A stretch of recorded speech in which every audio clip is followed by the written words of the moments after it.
Oh, sorry. Shall we repeat from the beginning? Okay. Sorry for that. Good afternoon. The fourth plenary meeting of the second special session of the General Assembly is called to order.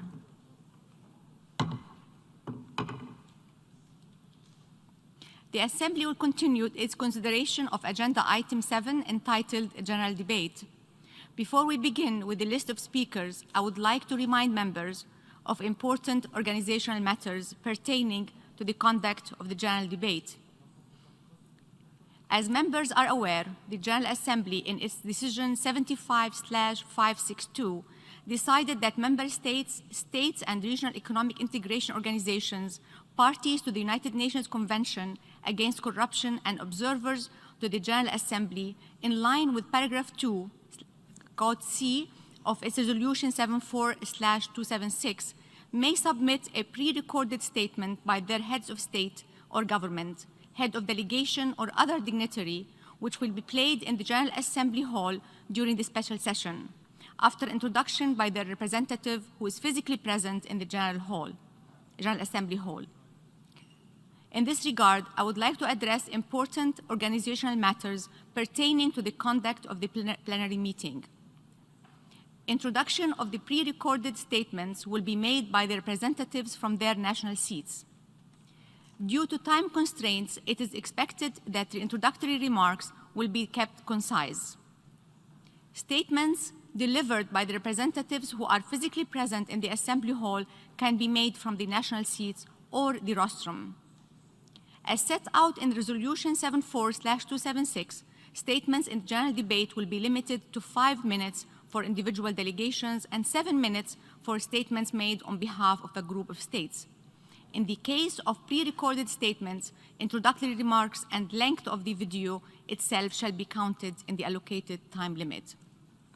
In accordance with Decision 75/562, in addition to the verbatim records of the special session, the President of the General Assembly will circulate as a document of the Assembly a compilation document of the statements delivered by means of pre-recorded statements during the special session and submitted to the President no later than the day on which the pre-recorded statement is played in the Assembly Hall, and that such pre-recorded statements will be attached to the verbatim records of the special session submission. In this regard, should be made to the e-statements at UN.org.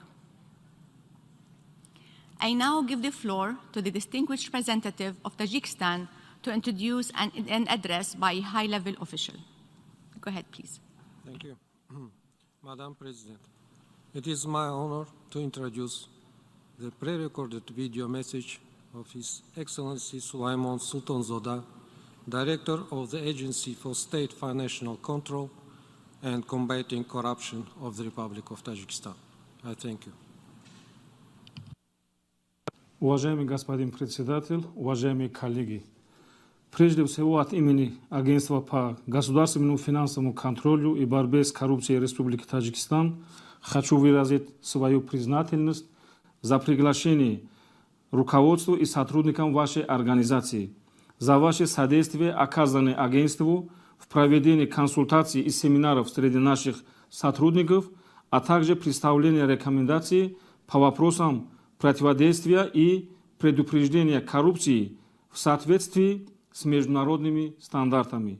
Уважаемые участники заседания, важно отметить, что с первых дней обретения государственной независимости в Республике Таджикистан вопрос противодействия коррупции находится в центре мудрой политики основателя мира и национального единства, лидера нации, президента Республики Таджикистан Эмомали Рахмона, который в каждом из своих выступлений и встреч подчеркивает необходимость устранения и снижения интенсивности этого негативного явления.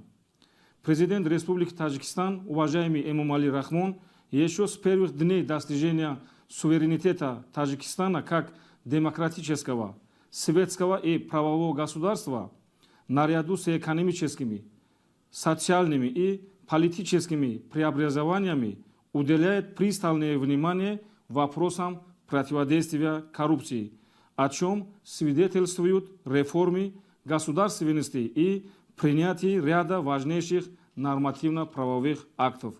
Подписание Конвенции Организации Объединенных Наций против коррупции главой государства и ее ратификация парламентом страны 16 апреля 2008 года говорят о признании Республикой Таджикистан норм международного права и стремления к приведению в соответствие с ними норм национального законодательства. Для достижения этих целей в 2007 году было сформировано Агентство по государственному финансовому контролю и борьбе с коррупцией Республики Таджикистан как специализированный орган, который демонстрирует сильную позицию Республики Таджикистан в непримиримой борьбе с коррупцией и нетерпимостью политики государства с этим нежелательным явлением. Агентство – единственный орган, специализирующийся на реализации противодействия этому негативному явлению.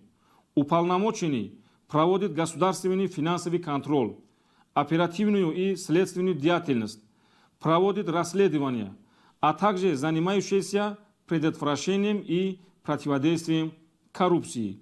При этом в целях координации деятельности государственных органов, привлечения гражданского общества, государственного и общественного мониторинга в противодействии коррупции указом президента Республики Таджикистан от 14 декабря 2010 года был учрежден Национальный совет по противодействию коррупции как общенациональный консультативный орган. Важнейшим достижением Таджикистана в реализации международных обязательств в области противодействия коррупции является то, что в республике были утверждены стратегия борьбы с коррупцией в Республике Таджикистан на 2008-2012 годы и стратегия противодействия коррупции в Республике Таджикистан на 2013-2020 годы, которые поэтапно реализовались. Следует отметить, что реализация антикоррупционных мер в рамках данных программ признана международным сообществом свидетельством формирования государственной антикоррупционной политики и залогом успеха в этой сфере. В результате принятых мер со стороны агентства совместно с другими государственными ведомствами и общественными организациями большинство пунктов плана действий по реализации стратегии были выполнены в соответствующие сроки. Принимая во внимание истечение срока вышеуказанной стратегии, на основании плана работы Национального совета по противодействию коррупции Республики Таджикистан на 2020 год, агентство совместно с другими соответствующими органами подготовили проект новой антикоррупционной программы «Государственная стратегия противодействия коррупции в Республике Таджикистан на период до 2030 года» и план действий на первый этап 2021-2025 годы, который в данный момент находится на рассмотрении правительства Республики Таджикистан.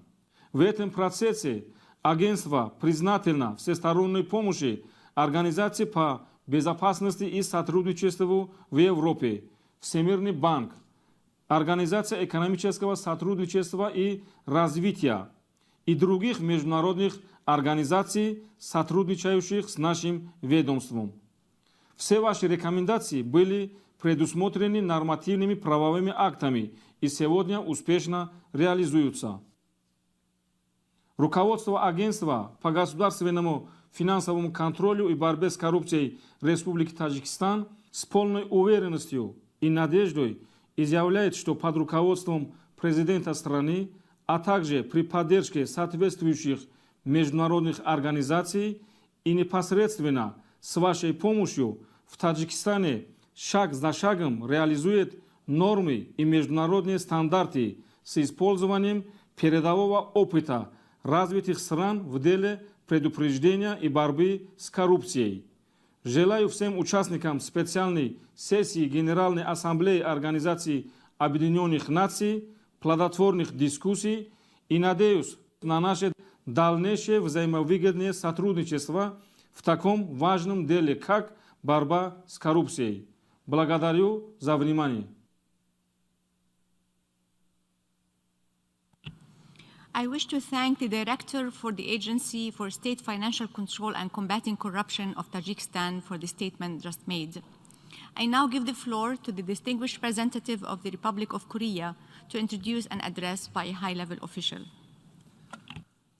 Madam President, I have the honor to introduce the pre-recorded statement by Her Excellency Ms. Jun Hyun-hee, Chairperson of Anti-Corruption and Civil Rights Commission of the Republic of Korea. Thank you. I am honored to have an opportunity to make a remark as Chairperson of Anti-Corruption and the Civil Rights Commission, which is Korea's anti-corruption control tower. Republic of Korea has long been a model for achieving both economic development and democracy. Throughout our turbulent history, the government has made various efforts to fight corruption. I am going to share with you Korea's successful anti-corruption efforts and policy directions for the future. Until the 20th century, Korea's anti-corruption policies mainly focused on detection and punishment. Such policies, however, could not prevent damages caused by corruption. To resolve this problem, in 2002, Korea set up an independent corruption prevention agency and implemented comprehensive corruption prevention policies. Among them were integrity assessment, which assess corruption level in public organizations, and Public Interest Reporter Protection Act, which protects whistleblowers. One of the toughest challenges in our corruption prevention was to remove nepotism and favoritism.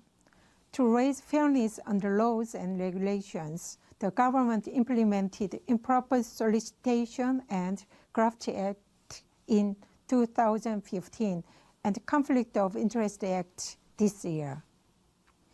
In 2020, to effectively tackle grand corruption, our government launched the Corruption Investigation Office for high-ranking officials.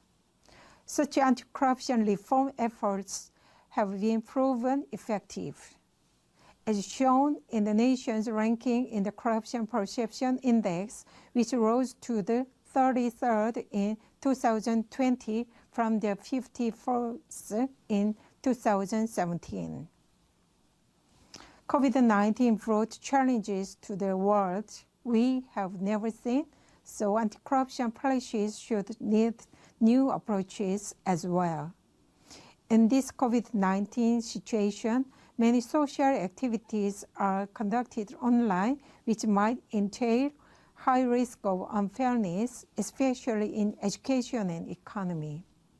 Moreover, as citizens are calling for stronger and more proactive actions from the government to end the pandemic, governments could be given too much authority and discretion.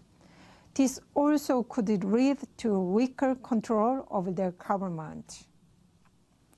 Against this backdrop, the critical value for anti-corruption policies in the post-COVID-19, I believe, is integrity. And to embody integrity, I think there are two key challenges we have to tackle. First, we should stop public officials' moral hazard and bribe-taking due to excessive state authority and discretionary power. Second, we should remove unfairness arising during the pandemic and thereby meet citizens' expectation toward fairness. To that end, Korea has recently raised the status of conflict of interest prevention system, which is a part of a code of conduct for public officials, to an independent law to guarantee fairness in public policies. Also, we are focusing on ethics training for future generations. Ethical management model for business community and the entire society. By doing so, we are building a strong foundation for good governance. Going forward, as a responsible member of the global community and UNCAC, Republic of Korea will share our experiences and know-hows on successful anti-corruption reform and actively participate in global anti-corruption networks by fully implementing the UNCAC. Thank you for your attention. I wish to thank the chairperson of the Anti-Corruption and Civil Rights Commission of the Republic of Korea for the statement that she just made. I now give the floor to the distinguished representative of Greece to introduce an address by a high-level official.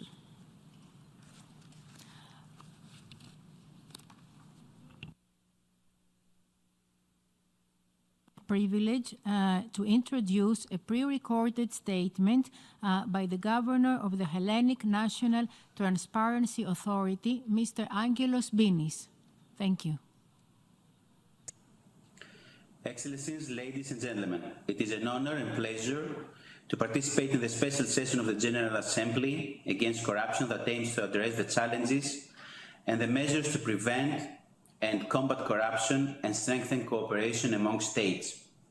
Without any doubt, corruption is a widespread and persistent phenomenon that hinders economic development and the quality of life of people around the world. Nowadays, and especially after the pandemic, people around the world are aware of the detrimental consequences of corruption, which is now placed more than ever at the top of political agendas. This special General Assembly reflects the commitment granted to the fight against corruption, and our gathering, even a virtual one, is a direct and joint response to a global problem.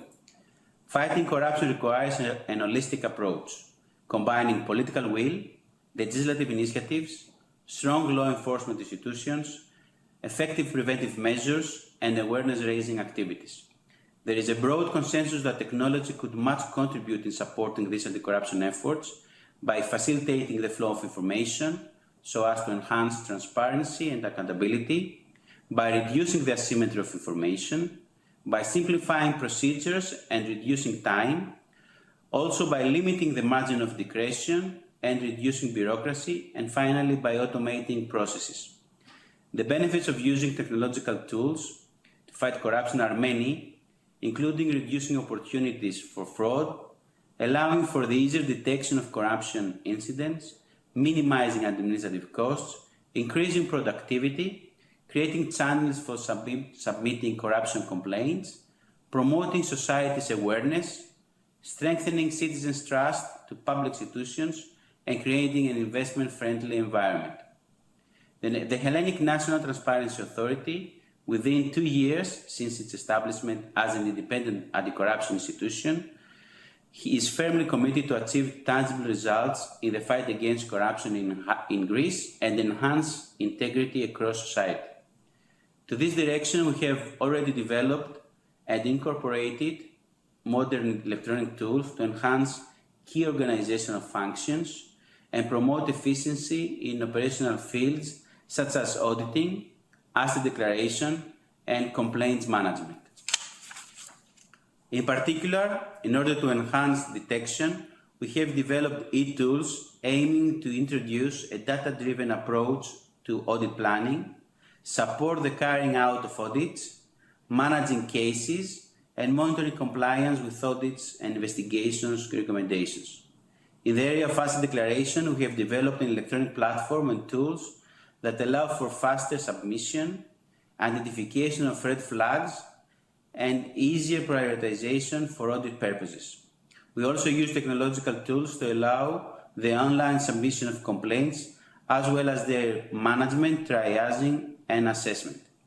Last but not least, we build capacity across public officials and specialized audiences, raising awareness against fraud and corruption through the use of e-learning platforms and social media, in order to promote citizens' participation in the anti-corruption dialogue. Dear colleagues, the special session of the General Assembly marks a unique opportunity for us to shape our anti-corruption agendas on national and international level. By taking the initiative to address corruption effectively, we must aim to ensure that the use of technological innovations in the fight against corruption is prioritized, given that they are the driving force of our digital age. At the same time, we must not ignore that technology cannot fight corruption on its own. The full utilization of the advantages that technology can offer largely depends on political, social, and economic factors, including the existence of infrastructure and addressing the digitalization gap. In a world of unprecedented technological innovation, billions of people still struggle to have internet access as they remain digitally disconnected. We hope that until 2030, a larger number of people around the world will have access to the internet, which will mean access to information, better communication, and more opportunities to get involved in social action against corruption.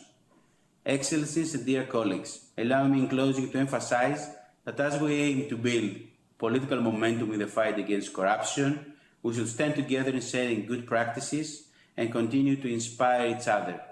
Together we can strengthen initiatives and shape a corruption-free tomorrow. Thank you very much, and I wish you all the best for the proceedings of the Assembly. I wish to thank the Governor of the Hellenic National Transparency Authority for the statement just made. I now give the floor to the distinguished representative of Kazakhstan to introduce an address by a high-level official.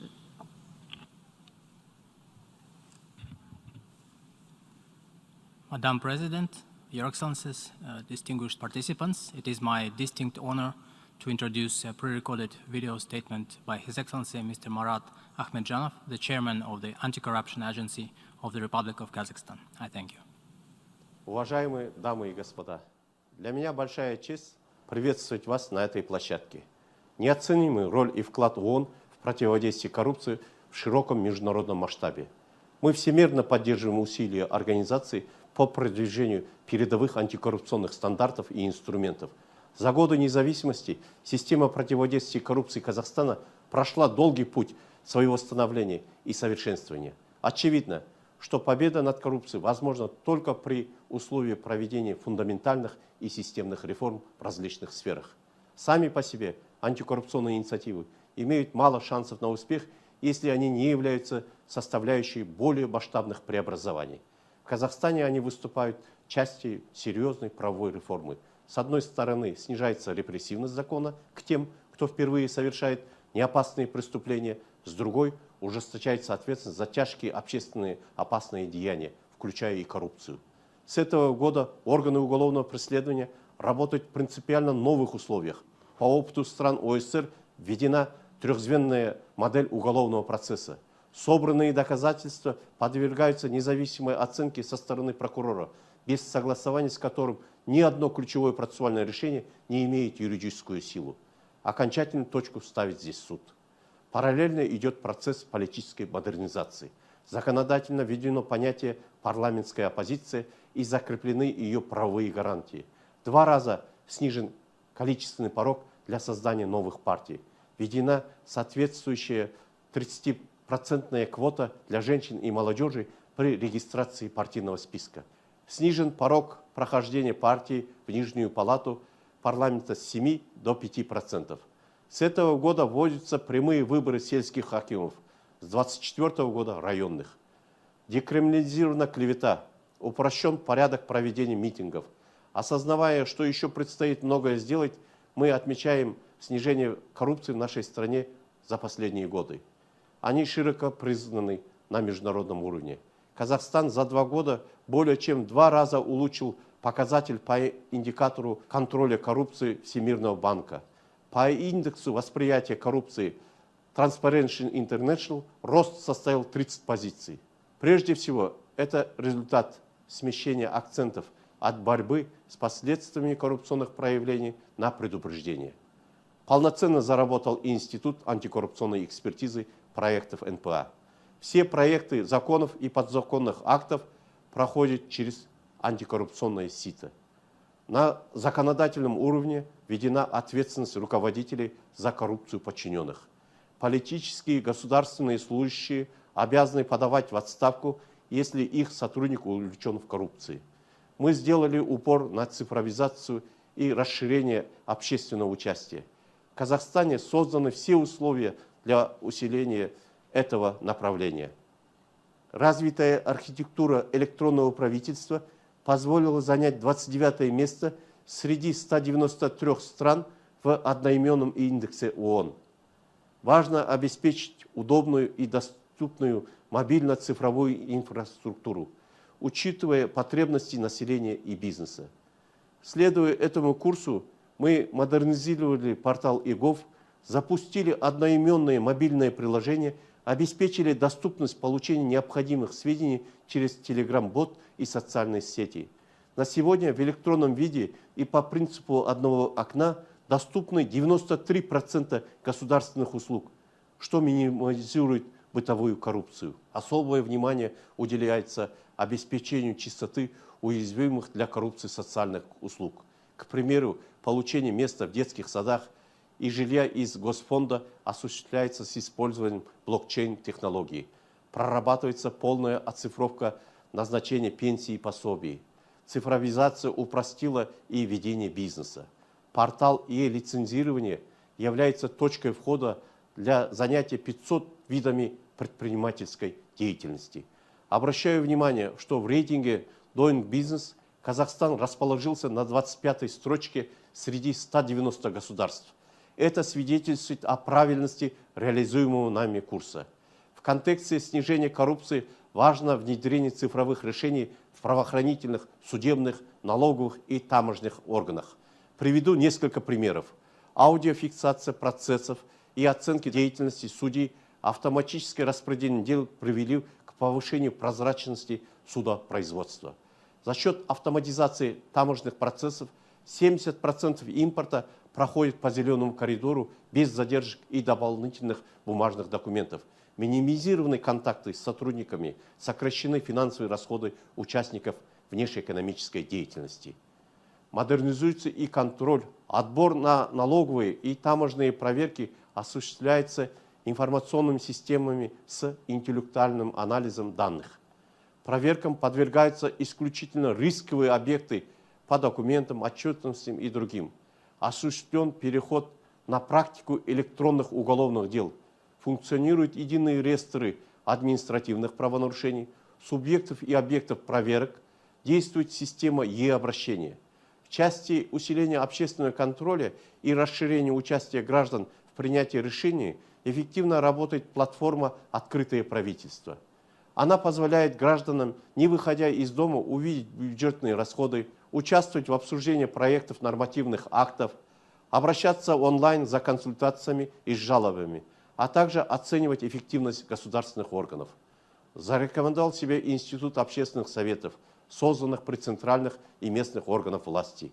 Сегодня все проекты нормативно-правовых актов проходят обязательное согласование с общественными советами. За счет этого общественность вовлекается в процесс принятия решений и повышается качество разрабатываемых актов. В целом, антикоррупционная политика широко поддерживается общественностью.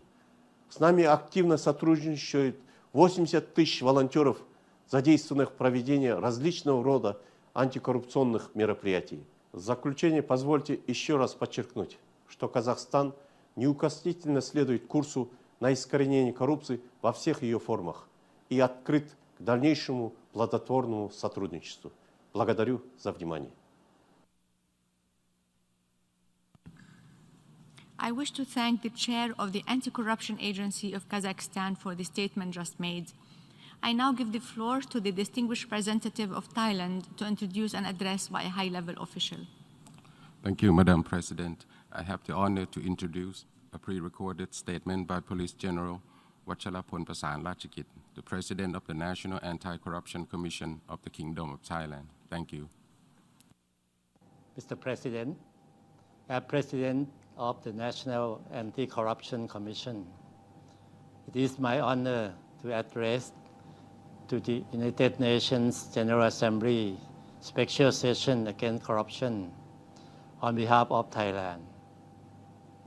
We are here today to reaffirm our commitments toward the United Nations Convention Against Corruption, as well as the political declaration, a significant milestone for our collective efforts toward the implementation of the Convention and the stronger fight against corruption. Allow me to express, on behalf of Thailand, my sincere gratitude to the distinguished co-facilitator, His Excellency Ambassador Eric Anderson Machado of the Republic of Peru, and His Excellency Ambassador Hamad Al-Khabi of the United Arab Emirates for their leadership and invaluable contribution in guiding the informal consultation into fruition. My appreciation also goes to the Secretariat for the persistent efforts in assisting us with the conclusion of this political declaration despite this difficult time. From the entry into force of UNCAC until today, corruption had evolved into many forms, affecting different areas of countries and societies. The political declaration carries important messages that does not only cover the pertinent chapters of the Convention, such as preventive measures, criminalization, and international cooperation. For Thailand, the declaration also illustrates the involvement and sophistication of the challenges in countering corruption, which are among our priorities and require global attention and action, particularly denial of safe havens to offenders and illicit assets in corruption cases, and putting safeguards into place to prevent business, investment, and immigration policies from being abused by such offenders. In addition, our presence here today is to send a strong signal that international community stands united in the fight against corruption and in dealing with the threats posed by corruption to the stability and security of the society, which undermine institutions' ethical values, justice, and sustainable development. Mr. President, Thailand believes that this special session of the General Assembly, along with the political declaration, will serve as important political momentums for collective response of the international community to the ongoing challenges. We reaffirm our commitment and reiterate the efforts to the implementation of the Convention and remains committed to working with all states and the UNODC to prevent and combat corruption and to strengthen international cooperation. Thank you. I wish to thank the President of the National Anti-Corruption Commission of Thailand for the statement just made.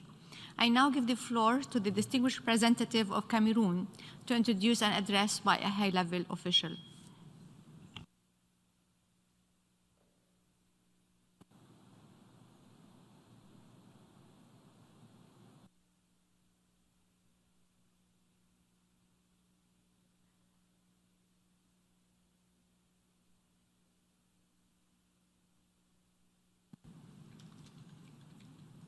Cameroon?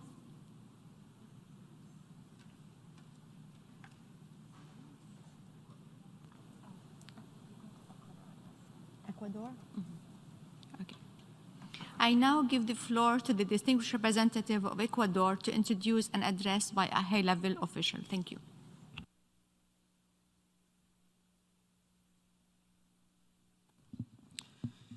Señora Presidente, es un honor presentar la intervención de la señora Fiscal General del Ecuador, doctora Diana Salazar, en este periodo extraordinario de sesiones de la Asamblea General. Muchas gracias.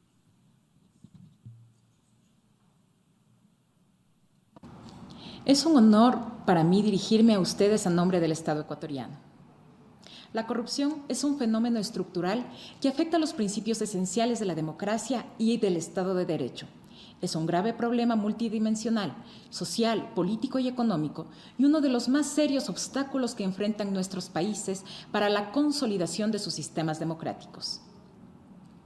Su impacto se manifiesta en el crecimiento y desarrollo de los países, porque afecta al pleno ejercicio de los derechos humanos, principalmente de los grupos más vulnerables, en tanto profundiza la desigualdad social y se asocia con bajos niveles de inversión económica, inequidad y pobreza, además del debilitamiento de los sistemas electorales y judiciales. Por eso, es necesario que hablemos de la lucha contra la corrupción desde una perspectiva global, como uno de los grandes objetivos compartidos por las sociedades contemporáneas, no solo desde la esfera de lo público, sino también de lo privado. En este sentido, no hago referencia a la corrupción instalada en mandos medios o bajo nuestras instituciones, sino a las estructuras que se forman entre las altas esferas del poder público y económico y que mueven sus hilos a través de actores sociales, funcionarios y empresarios que cada vez con mayor sofisticación y menos escrúpulos. Y en vista de que los perjuicios de la corrupción resultan incalculables, los esfuerzos en su lucha han generado en las últimas décadas documentos jurídicos que buscan combatirla y perseguirla en su real magnitud, bajo la premisa de que no es un asunto que los países puedan enfrentar exitosamente en solitario, sino de forma articulada, pues en muchos casos se refieren a delitos que sobrepasan las fronteras nacionales.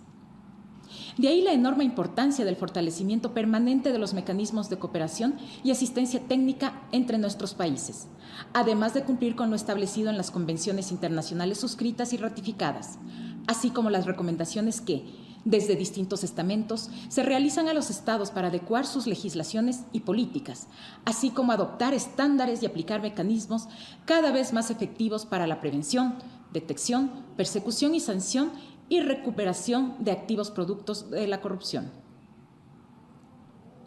En nuestro caso, por citar un par de ejemplos relevantes, el Ecuador ha firmado y ratificado varios instrumentos internacionales, tales como la Convención de Naciones Unidas contra la Corrupción y la Convención Interamericana contra la Corrupción, instrumentos que otorgan al Estado ecuatoriano un marco de convencionalidad adecuado.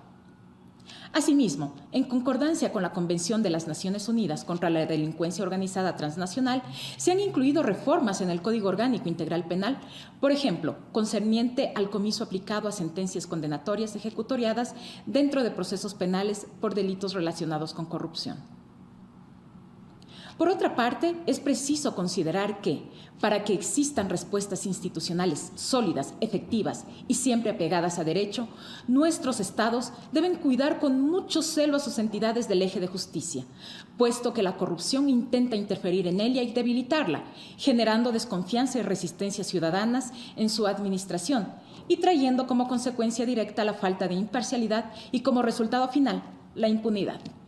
Y si bien la acción por parte de los gobiernos es fundamental, resulta insuficiente, pues a pesar de que les corresponde a los sistemas de justicia procesar los delitos que atentan contra la eficiencia de la administración pública, el combate a la corrupción es una responsabilidad de las sociedades en su conjunto y de sus entidades y ciudadanos. Y más aún, si vivimos en medio de una de las peores crisis globales de la historia reciente, que nos ha dejado varias y valiosas lecciones en distintas esferas, de las que estamos obligados, como autoridades, a aprender. Quedan muchas tareas y desafíos pendientes para nuestros países en materia de lucha contra la corrupción, comenzando por dar cumplimiento a las precitadas convenciones, tratados y demás instrumentos internacionales sobre la materia, blindar los sistemas de contratación pública, sobre todo en casos de emergencia, propender a que el derecho evolucione a la par de las nuevas conductas delictivas a través de la generación de herramientas normativas, técnicas investigativas y el incremento de personal judicial especializado y suficiente. Esto, además de potenciar alianzas interinstitucionales y en materia de cooperación penal internacional. Muchas gracias. I wish to thank the Attorney General of Ecuador for the statement just made. I now give the floor to the distinguished representative of Sudan to introduce an address by a high-level official.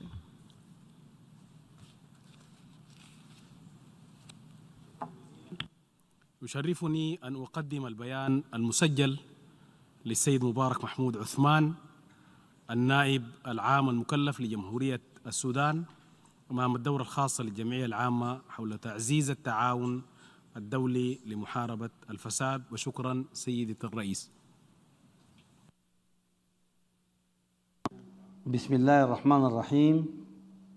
السيد الرئيس، أصحاب المعالي رؤساء الوفود السيدات والسادة، السلام عليكم ورحمة الله وبركاته. يأتي انعقاد هذه الدورة في وقت مفصلي، وذلك في إطار الجهود الدولية لمكافحة الفساد. أرجو أن تسمحوا لي سادتي بالترحيب بالدول التي صادقت حديثا على الاتفاقية. السيد الرئيس، نحن من أكثر الشعوب إدراكا ووعيا لما يحدثه الفساد من تدمير للاقتصاد وإفغار الشعوب وإفساد الحياة العامة والسلام المجتمعي، فقد ظل شعبنا زهاء 30 عاما مضت يعاني من هذا الداء حتى انتهى النظام السابق بثورة سلمية أسهلت العالم. إن بلادنا الآن تمر بمرحلة انتقالية لإعادة بناء الأجهزة ووضع الخطط والاستراتيجيات لمكافحة الفساد والمفسدين بصورة جادة واتخاذ التدابير الوقائية. يتم العمل في 5 محاور. أولا، جرائم الفساد التي اتسمت باستغلال الوضع الوظيفي، وتباشر النيابة العامة الآن أكبر إجراءات تحقيق وتحري لم تشهدها البلاد من قبل في جرائم الفساد في الفترة السابقة، والتي أخذت العديد من الصور، وقد تم إحالة كثير من الدعاوى إلى المحاكم وتم صدور أحكام فيها، حيث تم الحكم على الرئيس السابق بتهمة الثراء الحرام والميبوه، وعلى عدد مقدر من رموز النظام السابقة بأحكام متفاوتة متعلقة بالفساد والثراء الحرام والميبوه. المحور الثاني، الإصلاح القانوني والتشريعي. ففي ديسمبر 2019 صدر قانون بإنهاء حاكمية وسيطرة المؤسسات الفاسدة، وتلك التي كانت تحوم حولها شبهات فساد، وإعادة بنائها على نحو مقتضيات اتفاقية الأمم المتحدة المعنية بمكافحة الفساد. وهنالك العديد من القوانين تمت مراجعتها تتعلق بإدارة وحماية المال العام، منها مراجعة نصوص القانون الجنائي، وإصدار قانون المفوضية القومية لمكافحة الفساد، واسترداد الأموال العامة حيث تم النص عليها بموجب الوثيقة الدستورية والتي تحكم البلاد منذ 20 أغسطس 2019، وكذلك مراجعة قانون الثراء الحرام والمجبور لسنة 1989، وصدر قانون تفكيك نظام الثلاثين من يونيو 1989 بإزالة التمكين 2019. ذلك أن محاربة الفساد ليس التزاما قانونيا على الأجهزة العدلية فحسب، بل هو التزام دستوري نصت عليه الوثيقة الدستورية. 3، مراجعة كافة القوانين لتتوافق مع اتفاقية الأمم المتحدة المعنية بمكافحة الفساد. 4، اتخاذ الإجراءات الاحترازية ومراجعة اللوائح المتعلقة بالمشتريات والإجراءات المالية والمحاسبية وضبط الرقابة على المال العام. المحور الخامس، وضع الخطط والاستراتيجيات لمحاربة الفساد وتدريب الكوادر ورفع الكفاءات.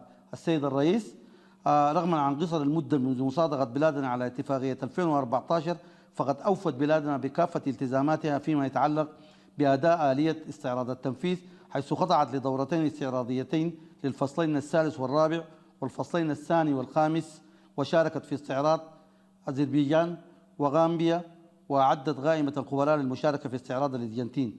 السيد الرئيس، تبذل بلادنا جهدا كبيرا في محاربة ومكافحة الفساد، وذلك من خلال أجهزة الرقابة الإدارية والسلطات العدلية، وقد استحدثت بلادنا قانونا لأجل استرداد الأموال التي تم الحصول عليها عن طريق التمكين السياسي والفساد الممنهج الذي صاحب حقبة حكم النظام السابق في مدة 30 عاما، حيث أنشأ القانون المشار إليه لجنة لإزالة التمكين واسترداد الأموال العامة التي قطعت صوتا كبيرا في استرداد الأموال، والتي من المتوقع لها أن تعمل في تناغم تام مع مفوضية مكافحة الفساد واسترداد الأموال العامة. السيد الرئيس، لبلاد العديد من الاتفاقيات الثنائية في مجال التعاون، بل هي تجعل أساس التعاون في مجال مكافحة الفساد اتفاقية الأمم المتحدة لمكافحة الفساد. لذلك من هذا المنبر فإننا ندعو كافة الدول للتعاون مع بعضها ومعنا لأجل استرداد الأموال الممهوبة رغما عن كثير من التعقيدات، لكن بالإرادة سنصل إلى غاياتنا السامية، وهي الحد واستئصال الفساد في بلادنا. السيد الرئيس، إن بلادنا في حاجة ملحة للمساعدة التقنية والفنية وبناء القدرات والتدريب لأجل مكافحة الفساد، وفي هذا الصدد فإننا سنطلب العون من المبادرة الخاصة باسترداد الأموال المنهوبة إصدار، فضلا عن المساهمة والدعم لأجل توفير كافة المعينات الفنية والتقنية وتوفير فرص التدريب وبناء القدرات للجهاز التصل بمكافحة الفساد في بلادنا. السيد الرئيس، إن السودان يمد يده للتعاون مع الجميع من أجل عالم وأنظمة معافاة من هذا الداء، ونتطلع أن يخرج هذا المؤتمر بتوصيات إيجابية في سبيل تنفيذ الاتفاقية. والسلام عليكم ورحمة الله وبركاته. I wish to thank the Acting Attorney General of the Sudan for the statement just made. I now give the floor to the distinguished representative of Montenegro to introduce an address by a high-level official. Madam President, I have the honor to introduce a pre-recorded video statement by Mr. Momčilo Radulović, President of the Council of the Agency for Prevention of Corruption of Montenegro. Thank you. Mr. Chairman, Mr. Secretary General, Excellencies, distinguished delegates, ladies and gentlemen. It's my special privilege and honor to address you on behalf of Montenegro in the capacity of the President of the Council of the Agency for Prevention of Corruption, and to once again reiterate the full commitment of this institution to meeting international standards in the area of the fight against corruption. Recognizing the fundamental importance of this area in strengthening the rule of law and citizens' trust in the legal state, Montenegro became a signatory of the United Nations Convention Against Corruption in 2006, shortly after the restoration of the state independence, as well as the Council of Europe Civil and Criminal Law Convention. By establishing and upgrading the normative and institutional anti-corruption framework in cooperation with partners from the international community, our country has shown its strong determination to adopt and apply the best European experiences and practices, and thus made significant steps in the process of accessing the European Union. Ladies and gentlemen, creation of a solid basis for reducing the real and perceived level of corruption requires an unwavering response from the society as a whole. By adopting the action plan for Chapter 23, Judiciary and Fundamental Rights, in the negotiation process with the European Union in January 2015, we further strengthened the strategic platform and set up a coordinated approach of preventive and repressive state institutions in the systemic fight against corruption. The proof that our anti-corruption activities are not declarative in nature, but based on measurable results is shown in the latest Transparency International report from January 2021, stating that Montenegro is the only country in the Western Balkans that has achieved better results than the world average in the Index of Corruption Perception. In this process, the establishment of the Agency for Prevention of Corruption in 2016 was unavoidable, since it's a body with all the prerogatives of institutional, financial, and operational independence, as set forth in the Article 6 of the United Nations Convention Against Corruption. As the national coordinator for monitoring the implementation of standards of all relevant international organizations with anti-corruption portfolio, the agency confirms its readiness to constantly raise the level of quality of its work through full use of its capacities and open communication and cooperation with international partners, media and civil sector, and be persistent in the mission of protecting public interest. In the process of intensive implementation of reforms, a continuous and significant support has been provided by our international partners, various United Nations structures, especially United Nations Development Programme in Montenegro, US Embassy in Montenegro, World Bank, Council of Europe, Westminster Foundation for Democracy, Regional Anti-Corruption Initiative, and many others.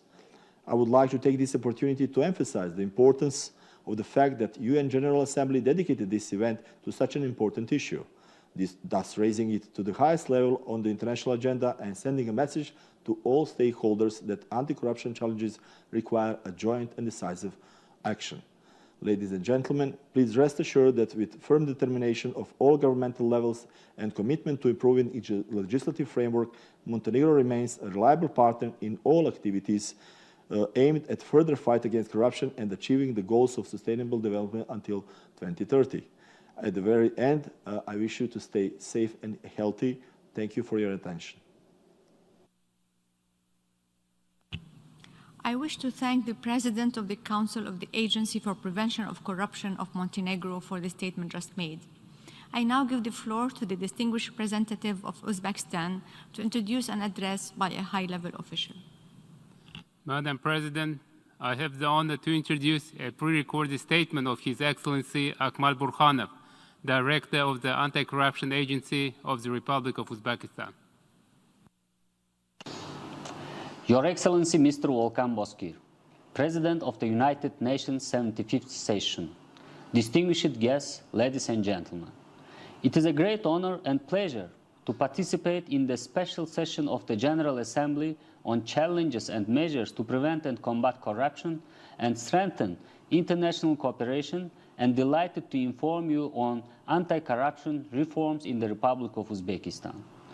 And in this regard, I would like to express my sincere appreciation to the General Assembly of the United Nations for organizing this session and bringing together all the key bodies and organizations of the entire global community.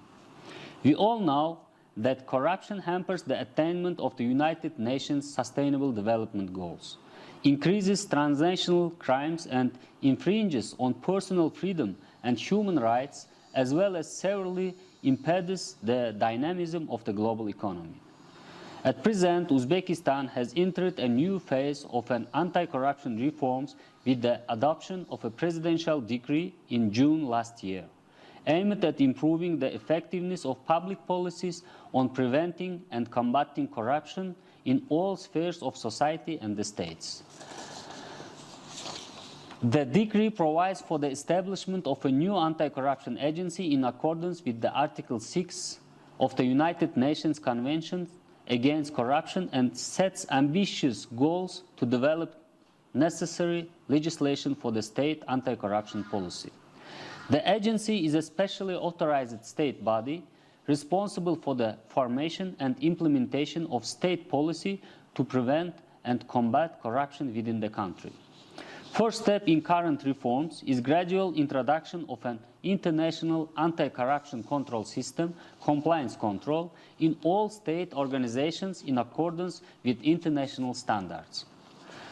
This system will effectively regulate issues on integrity, conflict of interest, ensuring openness and transparency, issues of public procurement, assessment of corruption risks in activities of all state organizations. I must note that as for today, system has been introduced in 26 state organizations, and 5 state organizations has been already certified with ISO International certificate. Methodology of a rating assessment of the anti-corruption activities of state bodies and level of corruption in state bodies and regions of Uzbekistan has been developed and in stage of discussion with relevant authorities. Thus, from 2022, agency will assess and publish the rating of level of corruption in state bodies as well as in regions of Uzbekistan. At the same time, a system of anti-corruption training for civil servants is being developed in cooperation with international organizations, which will be aimed at increasing the literacy on anti-corruption measures and integrity principles in civil service. As for development of cooperation with civil society organizations, Uzbekistan, in cooperation with UNODC, UNDP, and other international partners, is working on greater involvement of civil society institutions in anti-corruption activities. In particular, several events were carried out to develop a platform for interaction between state bodies and NGOs for the effective implementation of the provisions of the UN Convention Against Corruption. Finally, taking into account the transnational nature of corruption offenses, Uzbekistan supports the initiatives put forward by its Chinese counterparts, in particular the further promotion of legal assistance for corruption offenses and the improvement of the global system of asset recovery and extradition of perpetrators of corruption offenses. At the end of my speech, I would like to highlight that Uzbekistan is open for any international initiatives and supports practical anti-corruption cooperation based on international legal norms and bilateral treaties. Thank you all for your attention, joining to this principal conference and sharing your thoughts on facilitating effective combat with this negative phenomenon. I wish to thank the Director of the Anti-Corruption Agency of Uzbekistan for the statement just made. I now give the floor to the distinguished representative of Malaysia to introduce an address by a high-level official. Madam President, I have the honor to introduce the pre-recorded statement of His Excellency Muhammad Saluddin Hassan, Director General of the National Centre for Governance, Integrity and Anti-Corruption of Malaysia. Mr. President, Excellencies, ladies and gentlemen, I wish to congratulate Mr. President for the initiative in convening this special session of the General Assembly on challenges and measures to prevent and combat corruption and strengthen international cooperation. Malaysia welcomes the effort of having the special session of the General Assembly against corruption. It signifies the fundamental recognition that corruption remains one of the major global issues that require effective and integrated global solution. The political declaration we will adopt today reflects the political will and global commitments toward an action-oriented international framework for cooperation in strengthening prevention and mitigation of corruption risk. During the pandemic crisis of COVID-19, Malaysia believes that fighting corruption and promoting integrity, transparency and accountability should be equally the priority in the pandemic response. As I'm speaking today, the third wave of COVID-19 is emerging globally with an alarming figure of rising cases. The increased demand of basic goods, medical supplies, social welfare programs should pose significant risk of corruption, especially in the area of procurement, border control and enforcement. The world in the next decade would be significantly different from today. The technology abuse, such as cyber threat, can be created a new breed of corruption. Malaysia needs to leverage innovative technologies to strengthen the public agencies, corporate entities and society resilience against the threat of corruption while increasing competencies and institutional capacity to address current challenges and crises. Mr. President, Malaysia continues to strengthen good governance and integrity to fight corruption, and we are fully confident that our performance can be further improved by implementing our National Anti-Corruption Plan NACP 2019-2023. The 5-year plan, which is in line with the United Nations Convention Against Corruption, has outlined 6 priority areas: political governance, public sector administration, public procurement, legal and judicial, law enforcement and corporate governance as government's key strategies and measures to combat corruption and strengthening governance in government's operation. 2021 marks the 3rd year of NACP journey, and progress has been made towards the implementation of the NACP. As of December last year, 29 out of 115 initiatives had been completed, including the establishment of Code of Ethics for members of administration that put requirement, disclose and declare their asset and conflict of interest. Malaysia is committed to enhance transparency through a new law of ombudsman that will be introduced to improve public complaints management pertaining maladministration issues by public agencies. To put a greater importance on fighting corruption in the private sector, Malaysia has introduced the new law on corporate liability under the MACC Act 2009 and will be introducing a new provision on beneficial ownership to enhance transparency of the company. Malaysia places great importance on implementing good governance principles of transparency, accountability, effectiveness and efficiency throughout the administration and development plan across all sectors that contributes to the economic development, sustainable growth and people's well-being. Therefore, Organizational Anti-Corruption Plan, OACP, has been made mandatory to all public sector agencies to help flag corruption risk and drive performance based on good governance principles. To date, 36 agencies in public sector, which consist of ministries and departments, have developed the OACP.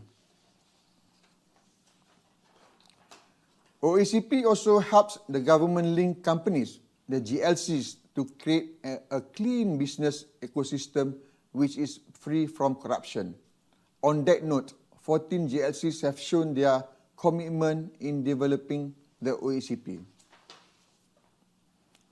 Furthermore, Malaysia will review the existing Integrity Pact in accordance with the international standards.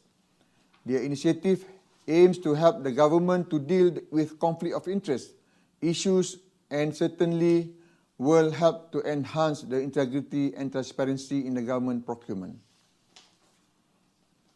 In conclusion, Malaysia is committed to strengthen global partnerships by supporting the implementation of relevant international agreements and frameworks. Through these partnerships, Malaysia hopes to explore and exchange the expertise on good governance and fighting corruption initiatives among the state members.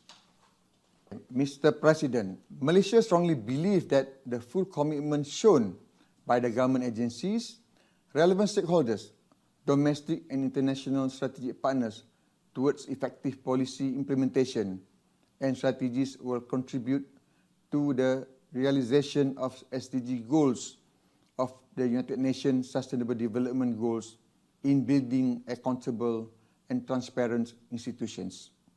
Thank you. I wish to thank the Director General of National Center for Governance, Integrity and Anti-Corruption of Malaysia for the statement just made. I now give the floor to the distinguished representative of Pakistan to introduce an address by a high-level official. Thank you. Thank you, Madam Vice President. I have the honor to introduce the pre-recorded statement of the Chairman of the National Accountability Bureau of Pakistan, Justice Retired Javed Iqbal, for the special session of the General Assembly on Corruption. Thank you.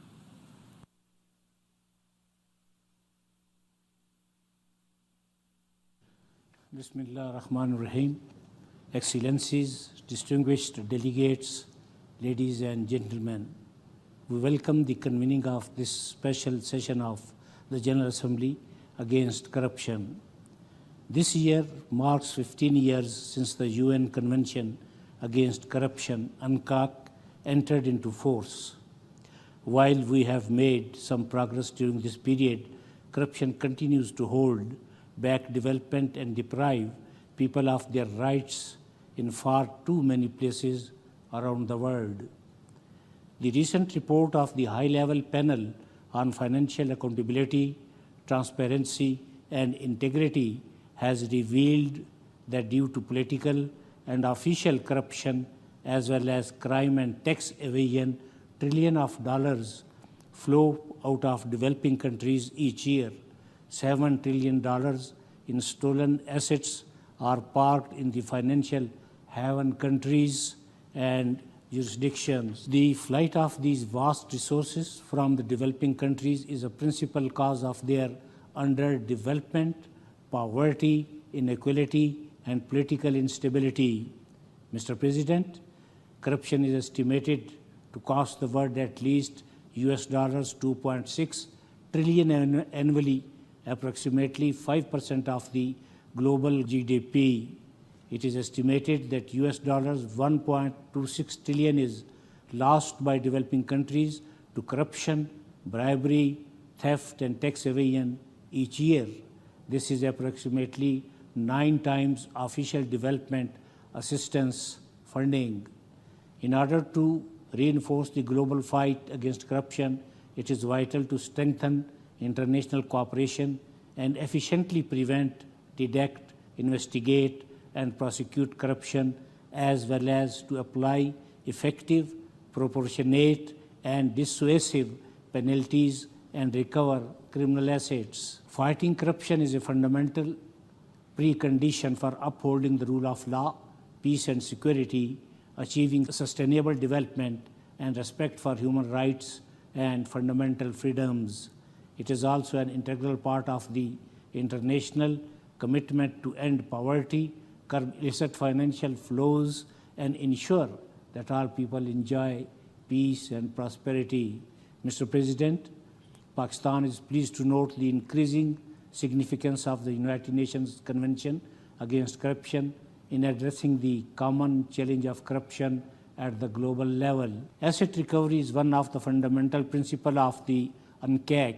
It is a matter of high priority for Pakistan that despite explicit articles of the UNGAS, there seems to be an increase in the barriers and challenges in the process of asset recovery and return to the countries of origin. There is a growing concern that lack of political will, unnecessary delays, procedural complexities, bureaucratic hurdles, and legal barriers in the requested states, as well as high cost of asset recovery, continue to impede effective international cooperation in the area of asset recovery.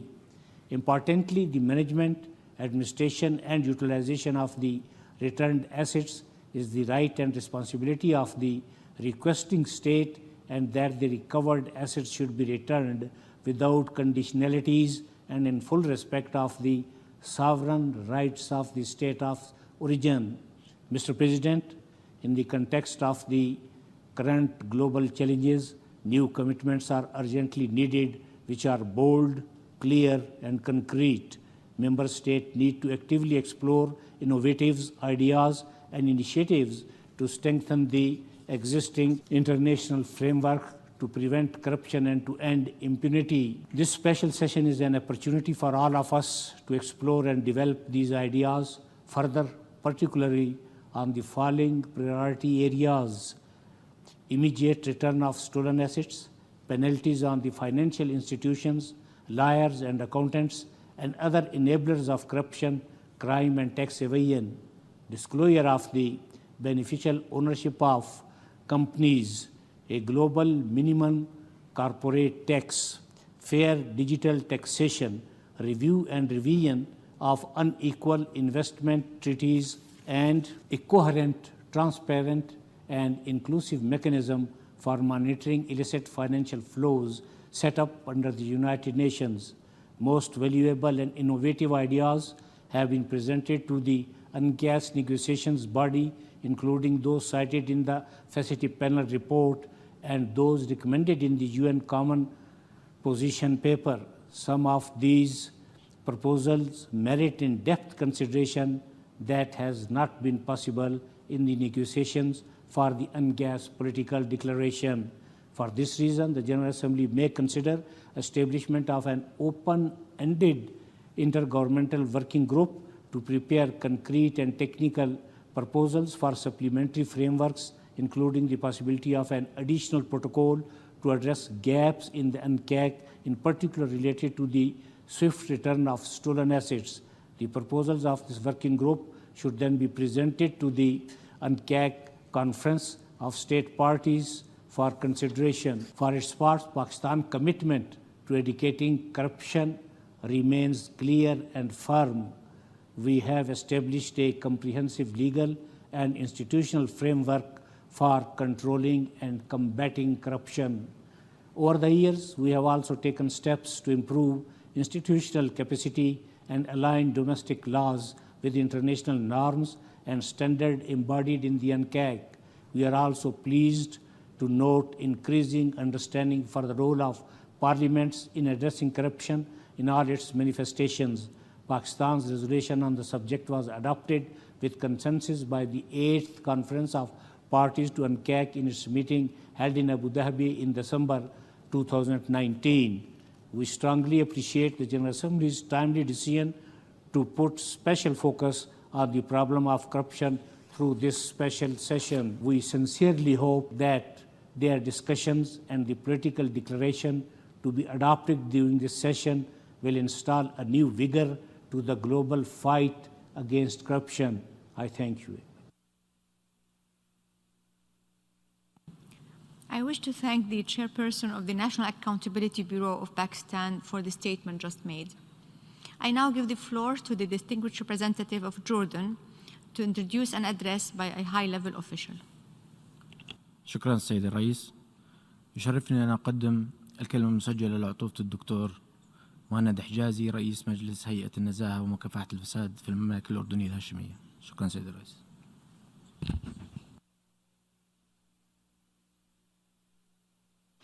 بسم الله الرحمن الرحيم.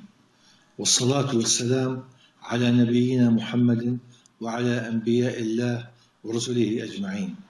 السيد الرئيس، أصحاب المعالي والسعادة، السيدات والسادة الأفاضل، السلام عليكم ورحمة الله وبركاته. وبعد، فإنه شرف رفيع لي أن أكون أحد المتحدثين في هذه الدورة الاستثنائية للجمعية العامة لمكافحة الفساد، مثمنا الجهود الحثيثة التي يبذلها مكتب الأمم المتحدة المعني بالمخدرات والجريمة، وتواصل مسؤوليه لتعظيم الجهود الدولية لمحاربة الفساد بكافة أشكاله، آملا أن تكون هذه الدورة فرصة لتقييم المساعي الدولية المتواصلة لمكافحة الفساد والفاسدين، وكذلك فرصة للتعرف على مواطن الضعف والثغرات التي تعتبر البنى التشريعية والإجرائية التي غالبا ما تهيئ البيئة المثالية للفاسدين وأعوانهم للاعتداء على مقدرات دولهم، وخاصة ما يشهده العالم من تطور تقني وتكنولوجي.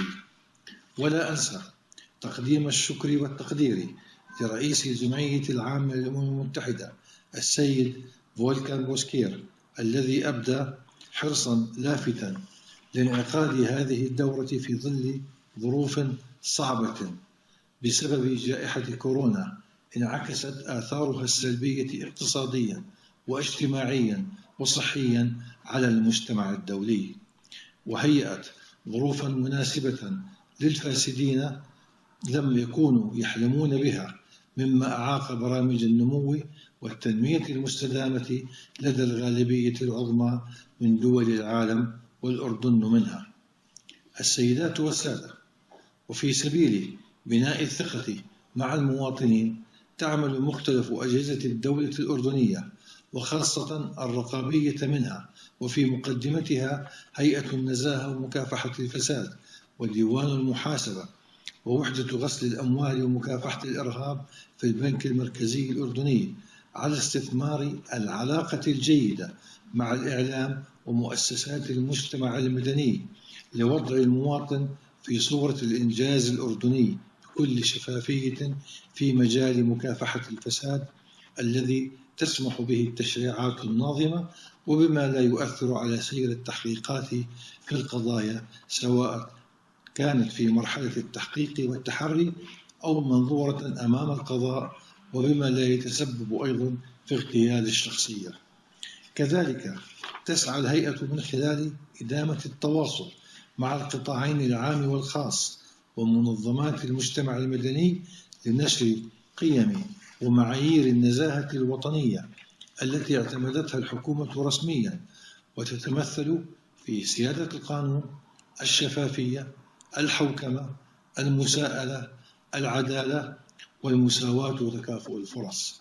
كذلك تم إعادة النظر في الاستراتيجية الوطنية لمكافحة الفساد وإعادة ترشيق برامجها ومشروعاتها وفقا للمعطيات والمستجدات على الساحتين المحلية والدولية.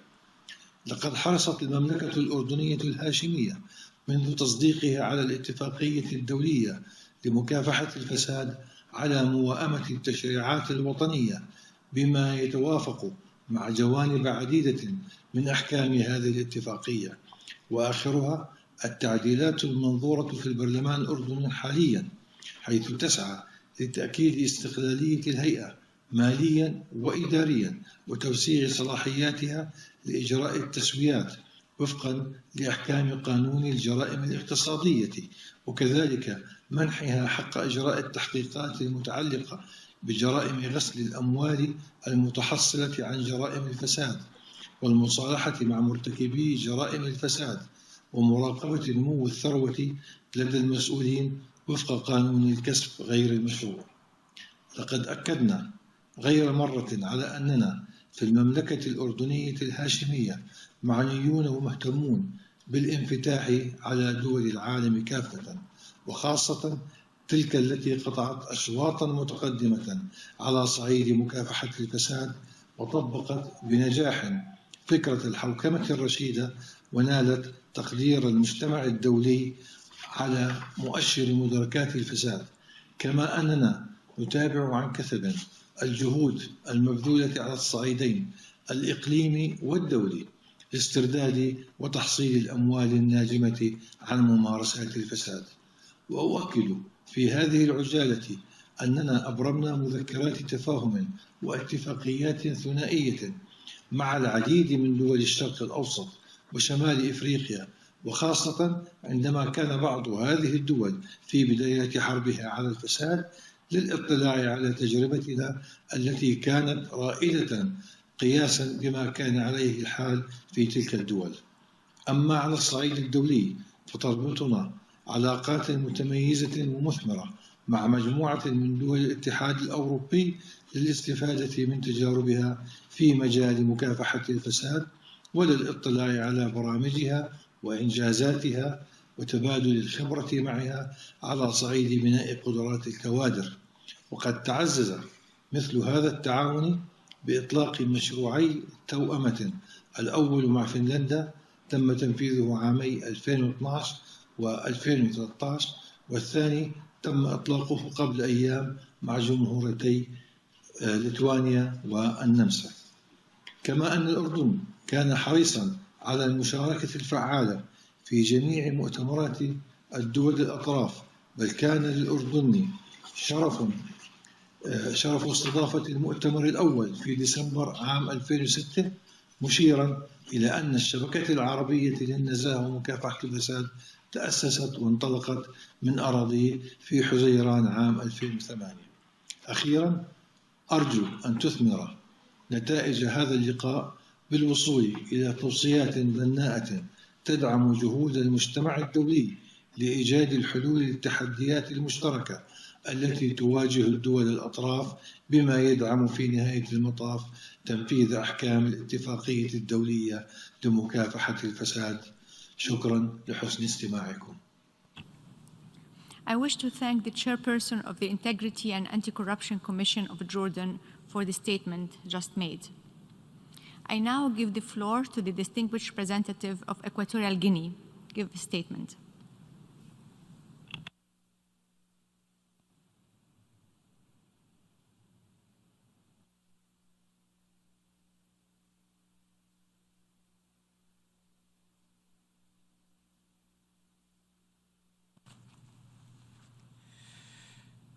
Muchas gracias, señora presidenta de esta sesión. Al tomar la palabra en esta sesión especial de la Asamblea General sobre los retos y medidas para prevenir y combatir la corrupción y fortalecer la cooperación internacional, quisiera en primer lugar y en nombre de la República de Guinea Ecuatorial agradecer a la Vicesecretaria General de las Naciones Unidas y a los presidentes de la Asamblea General y del Consejo Económico y Social por sus incisivas declaraciones.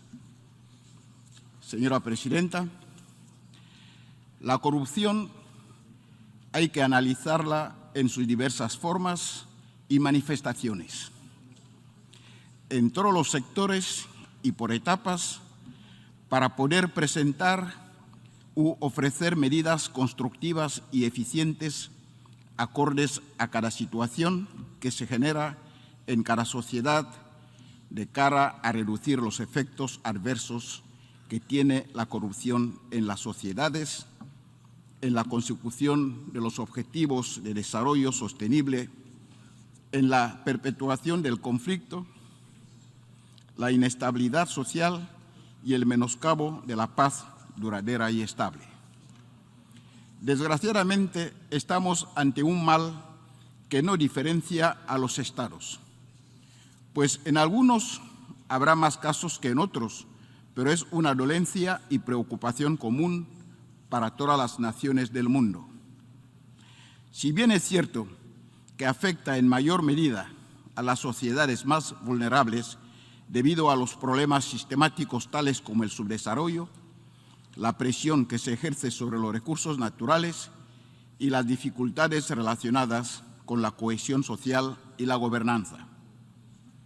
Señora Presidenta, en lo que concierne a la República de Guinea Ecuatorial, y siendo conscientes de que el fortalecimiento de la gobernanza y la lucha contra la corrupción en Guinea Ecuatorial es una condición previa necesaria para que nuestra política gubernamental pueda redundar en un crecimiento inclusivo y sostenible en el país, en mayo de 2018, la República de Guinea Ecuatorial ratificó la Convención de las Naciones Unidas contra la Corrupción y en junio de 1919 ratificó la Convención de la Unión Africana sobre prevención y lucha contra la corrupción. Desde entonces, la lucha contra la corrupción se ha convertido en una cuestión principal en la agenda del gobierno de Su Excelencia Obiangama Mbasogo. En consecuencia y en cumplimiento de los compromisos adquiridos, en diciembre de 2019, el Ministerio de Hacienda, Economía y Planificación publicó el Plan de Acción de Buena Gobernanza y Anticorrupción. Durante un periodo de receso parlamentario, el Gobierno aprobó el Decreto Ley número 1/2020 de fecha 13 de julio sobre la prevención y lucha contra la corrupción. Posteriormente, y tras las revisiones y enmiendas pertinentes del Parlamento al mencionado Decreto Ley, se aprobó finalmente la Ley número 1/2021 de fecha 10 de mayo sobre la prevención y la lucha contra la corrupción. En estas mismas líneas, el Gobierno recibió en la capital, Malabo, por primera vez, una delegación de la Oficina de las Naciones Unidas contra la Droga y el Delito, para que ésta pudiese llevar de manera satisfactoria la misión de terreno en el país sobre anticorrupción, delitos marítimos y sistema de justicia penal. Una de las consecuencias de la corrupción que igualmente nos preocupa es la que se deriva de las conocidas prácticas de tráfico de influencia, el soborno, la extorsión y el fraude que llevan a cabo algunas empresas multinacionales y transnacionales para con los funcionarios públicos, sobre todo de los países más pobres, con el fin de conseguir grandes beneficios al margen de las reglas legalmente establecidas, trayendo como consecuencia los conflictos, el desorden público, etc. En este sentido, consideramos que, de un lado, los Estados deberían endurecer sus legislaciones nacionales, optimizar la transparencia con las empresas multinacionales, delimitar los ámbitos económicos reservados al sector estatal, fomentar la concurrencia competitiva y adoptar estrategias complementarias que faciliten la buena gobernabilidad. De otro lado, es obligación y responsabilidad de los Estados cooperar con las organizaciones internacionales competentes y tomar medidas preventivas para reducir esta práctica que se está sistematizando en muchas sociedades a través de la prestación de asistencia técnica a los países que lo soliciten e imponer diferentes tipos de sanciones a las empresas transnacionales responsables a fin de evitar su impunidad. A tal efecto, es oportuno felicitar a la Oficina de las Naciones Unidas contra la Droga y el Delito por la labor y el gran esfuerzo realizado hasta la fecha en varios estados de África para erradicar la corrupción con miras a reducir los graves conflictos que subyacían y persisten en varios de estos países de nuestra región y subregión. Por otro lado, apoyamos y enfatizamos nuestro compromiso con la Declaración Política contra la Corrupción aprobada en el día de ayer. Señora Presidenta, permítame concluir esta intervención citando la expresión del periodista argentino Hugo Alconada Mon en su libro La raíz de todos los males, y cito: la corrupción es como un tango, se necesitan dos para bailarlo. Fin de cita. Muchísimas gracias. I thank the distinguished representative of Equatorial Guinea for his statement. I now give the floor to the distinguished representative of Myanmar.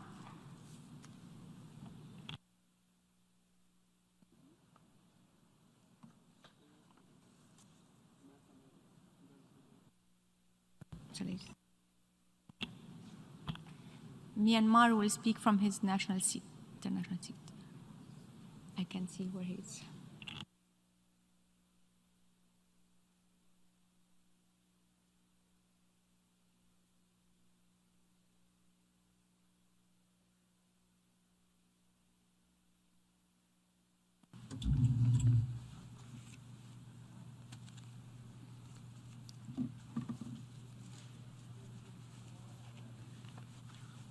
Thank you, Madam Vice President. Madam President, it is my honor to address this special session on challenges and measures to prevent and combat corruption and strengthen international cooperation. This special session highlights the fact that despite the unprecedented socio-economic challenges posed by the COVID-19 pandemic, the world cannot afford to ignore one of the pre-existing plagues that threaten the stability and security of society: corruption. Corruption is a source of injustice and creates negative consequences to our societies. It erodes public trust in governance institutions and undermines the rule of law and democracy, posing a grave threat to peace, human rights, and sustainable development of society, especially in the developing world. Corruption is an international problem that needs an international solution and cooperation. While the corruption reduces access to healthcare, education, and social protection services, corruption disproportionately affects the most vulnerable and marginalized people. With the adoption of the UN Convention Against Corruption in 2003, the world has the most comprehensive instrument to prevent and combat corruption at the national and global level. One, it provides a key framework for stronger cooperation between states in fighting corruption. National level implementation of the convention remains a higher priority. In this regard, Myanmar welcomes the adoption of the political declaration. Madam President, my country, Myanmar, has experienced decades of military dictatorship where fear and corruption dominate everyday life of the people. Military dictators misuse the military institution for political and economic power. Our vast natural resources were exploited for their own benefit at the expense of ordinary people's welfare, creating inequality and injustice. Eradication of corruption has become a national priority of the elected civilian government. Since taking office, the democratically elected government, led by State Councillor Daw Aung San Suu Kyi, has relentlessly worked to prevent and combat corruption across sections and institutions, as well as to address its root causes. Accordingly, the government improved the legal framework, including the 2018 amendment to anti-corruption law to enhance transparency, integrity, and accountability in public governance. Due to these concerted efforts, the 2020 report by Global Corruption Barometer Asia found that the overwhelmingly Myanmar people think that the elected government is doing a good job combating corruption. Myanmar Sustainable Development Plan, adopted in 2018, also integrated the strengthening of anti-corruption related legislation and enforcement measures and policy into revenue mobilization and global governance strategies. Madam President, corruption is one of the greatest threats to the consolidation of democracy and rule of law. It is no doubt that individuals and institutions that benefit from corrupt systems do not want to see democratic value thriving. In Myanmar, under the civilian government, the military views that transparency and freedom of press undermine their interests as their conglomerate have lost lucrative economic privileges and they are subject to increasing scrutiny from the free media. They consider the government's effort to promote accountability and the rule of law as a threat to their power. This is one of the reasons that the military staged an illegal coup on 1st February 2021, overthrowing hard-won democratic reforms and development gains achieved over the past decade.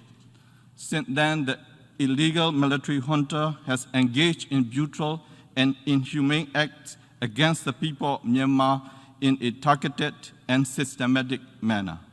As of today, more than 820 people, including women, girls, and children, were murdered. Many were tortured to death in their custody. More than 4,300 people, including our president, state councillor, and many others, remain in detention. The illegitimate military council will continue to crack down everyone that opposes to their actions and exposes their unlawful and corrupt behaviors. They have already crushed the independent media by revoking media license for 8 media outlets and arresting at least 86 journalists since the coup. In conclusion, Madam President, State Councillor Daw Aung San Suu Kyi pointed out in her address to the 71st session of the UN General Assembly that we are taught in Myanmar that causes of corruption in terms of human nature are greed, anger, fear, and ignorance. The greed of few military generals and their fear of losing power to the government duly elected by the people have opened up a dark chapter of tragedy for the people of Myanmar. However, the people of Myanmar are resilient. Together with our determination and unwavering quest for democracy, we will overcome this dark moment and restore democracy in Myanmar. The National Unity Government will carry out everything it can to bring the perpetrators to justice and hold them accountable for their crimes against the people of Myanmar. In this regard, the international community should provide stronger support towards the people of Myanmar and the National Unity Government. Therefore, I wish to appeal to the international community to help the people of Myanmar in pursuit of a peaceful, just, and inclusive democratic society in order to be an active and responsible country in regional and international cooperation to fight corruption of all forms under the framework of UN Convention Against Corruption. I thank you, Madam President. I thank the distinguished representative of Myanmar for his statement. I now give the floor to the distinguished representative of Iraq.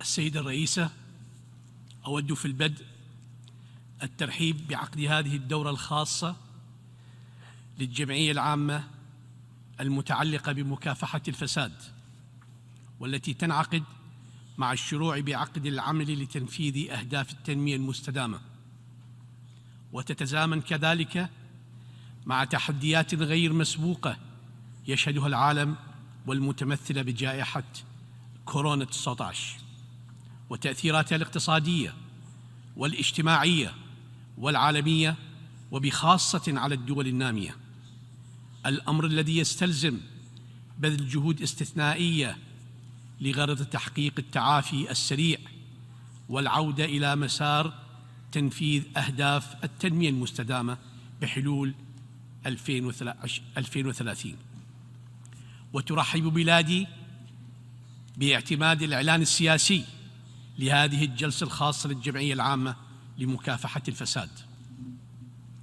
السيدة الرئيسة، لا يخفى على الجميع ما يمثله الفساد من تهديد خطير وجلي على تمكين الدول والمجتمعات من تحقيق تنمية شاملة قوامها العدالة وتعادل الفرص أمام الجميع وسيادة القانون، وحيث أن تحقيق التنمية المستدامة يتطلب تحشيد الموارد المحلية بصورة كبيرة، فإن الفساد والتدفقات المالية غير المشروعة تمثل من أهم القيود التي تمكن الدول النامية من حشد هذه الموارد المالية لتمويل تنفيذ أهداف التنمية المستدامة. السيد الرئيس، إن العراق قد اتخذ سلسلة من الإجراءات العملية الاستباقية الرادعة للفساد ولكبح جماح هذه الآفة الخطيرة واسترجاع أموال الفساد، بالإضافة إلى الجهد القائم من المنظومة القانونية والمؤسسات ذات العلاقة للحد من آثار ظاهرة الفساد على حاضر البلد ومستقبله. لقد واجه بلدنا خلال السنوات الماضية ظاهرة الفساد الخطيرة والمرتبطة ارتباطاً وثيقاً بالعنف والإرهاب.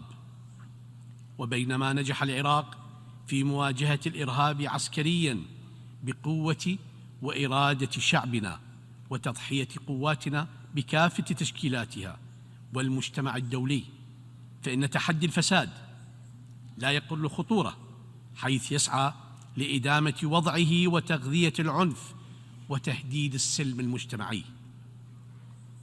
الفساد ظاهرة عابرة للحدود، ولا يمكن التعامل معها في الإطار المحلي فقط. وفي هذا الصدد يسعى العراق لاسترداد أموال الفساد عبر إبرام اتفاقات مع البلدان وتعزيز التعاون مع المنظمات والجهات الدولية المتخصصة، والاستفادة من التجارب العملية الناجحة لكبح هذه الظاهرة. وهنا نكرر المبادرة التي سبق وأن أطلقها فخامة رئيس جمهورية العراق الدكتور برهم صالح في الجمعية العامة ومن على هذا المنبر عام 2019 لتشكيل تحالف دولي لمحاربة الفساد على غرار التحالف الدولي ضد داعش ومكافحة الإرهاب، حيث لا يمكن القضاء على الإرهاب إلا بتجفيف منابع تمويله المستندة على أموال الفساد بوصفها اقتصاداً سياسياً للعنف، إذ أن الفساد والإرهاب مترابطان متلازمان ومتخادمان ويديم أحدهما الآخر. الفساد عدو التنمية الاقتصادية والاجتماعية، يسرق قوت الناس وأرزاقهم ويمنع فرص التنمية والازدهار والتقدم. الفساد هو الذراع الاقتصادية للإرهاب. السيد الرئيس، من دون أن تخضع العوامل التمكينية للمساءلة وفقاً للمعايير المتفق عليها ومحاسبة المؤسسات المالية والفاعلين الآخرين الذين يمكنون أموال الفساد من المرور عبر النظام المالي الدولي أو يغضون الطرف عنها، ومعاقبة جميع الجناة بشكل مناسب، فإنه لا يمكن الحديث عن عملية شاملة لمكافحة الفساد. أصبح جلياً مدى الخطورة التي يشكلها الفساد على استقرار المجتمعات وتقويض المؤسسات وتهديد التنمية المستدامة وسيادة القانون، وأن جهود مكافحة الفساد والحد منه سوف يكون له الأثر الكبير في تنفيذ أهداف التنمية المستدامة. إن منع ومكافحة الفساد والتدفقات المالية غير المشروعة واستعادة الأصول المصادرة واستردادها وفقاً لما نصت عليه اتفاقية الأمم المتحدة لمكافحة الفساد سوف تسهم بصورة كبيرة في تعبئة الموارد بشكل فعال والقضاء على الفقر وتحقيق التنمية المستدامة، ويتطلب ذلك إصلاح النظام المالي العالمي. السيد الرئيس، إن التعاون الدولي الفعال في منع الفساد وكشفه بوصفه ظاهرة عابرة للحدود والتحقيق المشترك في جرائمه وملاحقة واسترداد الأصول المصادرة، وبذل المزيد من الجهد لمعالجة الفجوات في التعاون الدولي، وإيجاد الحلول للتحديات والصعوبات القائمة والناشئة على وجه الخصوص في تنفيذ الاتفاقيات الدولية، واستمرار الالتزام السياسي والعمل الحاسم على جميع المستويات ضد الفساد هي قضايا لا مناص منها. إن استرداد الأصول بالإضافة إلى أثره الكبير في تعزيز التنمية المستدامة خاصة في البلدان النامية، فإنه يمثل في الوقت عاملاً حاسماً في الوقوف بوجه هذه الآفة والقضاء عليها. ونؤكد أهمية إزالة الحواجز التي تحول دون تطبيق تدابير استرداد الأصول، وبشكل خاص عن طريق تبسيط إجراءاتها القانونية. كذلك عبر اعتماد أساليب مبتكرة لتسهيل وتسريع عملية الاسترداد، بالإضافة إلى اعتماد الحوكمة الإلكترونية وتبادل المعلومات في ميدان تتبع تلك الأصول وجمع المعلومات والتحقق بما يسهل على الدولة صاحبة الأصول من الوصول إليها. السيد الرئيس، إن تعدد معايير الشفافية العالمية وتفاوتها على الصعيد الدولي وسماح سياسات بعض الدول للسرية بالازدهار يؤثر بشكل كبير على المساءلة المالية وشفافيتها، ونحن ندعو إلى أن يكون هناك قدر أكبر من الإنصاف في استرداد هذه الأصول المسروقة وإعادتها إلى بلدانها، مع ضمان آليات عادلة ونزيهة للفصل في المنازعات تسهم في حل الصعوبات في استرداد هذه الأصول. إن تطبيق القواعد الدولية في مجالات المساءلة المالية والشفافية والنزاهة لا يعتمد فقط على طبيعة وخصائص النظم السياسية والقانونية لكل بلد، لكن أيضاً للقدرة التقنية دور كبير في تحديد الآلية التي يمكن لأي بلد أن يعتمدها لتنفيذ تلك القواعد. ونؤكد هنا أهمية تعزيز وتسهيل تقديم المساعدة التقنية المناسبة والمستدامة والكافية والفعالة في الوقت المناسب لتعزيز القدرات الوطنية لمنع ومكافحة الفساد، وأن دعم وبناء القدرات الفنية تكون أكثر فعالية عندما تتماشى مع الاستراتيجيات وخطط العمل الوطنية لمكافحة الفساد. شكراً السيد الرئيس. I thank the distinguished representative of Iraq for his statement. I now give the floor to the distinguished representative of Poland.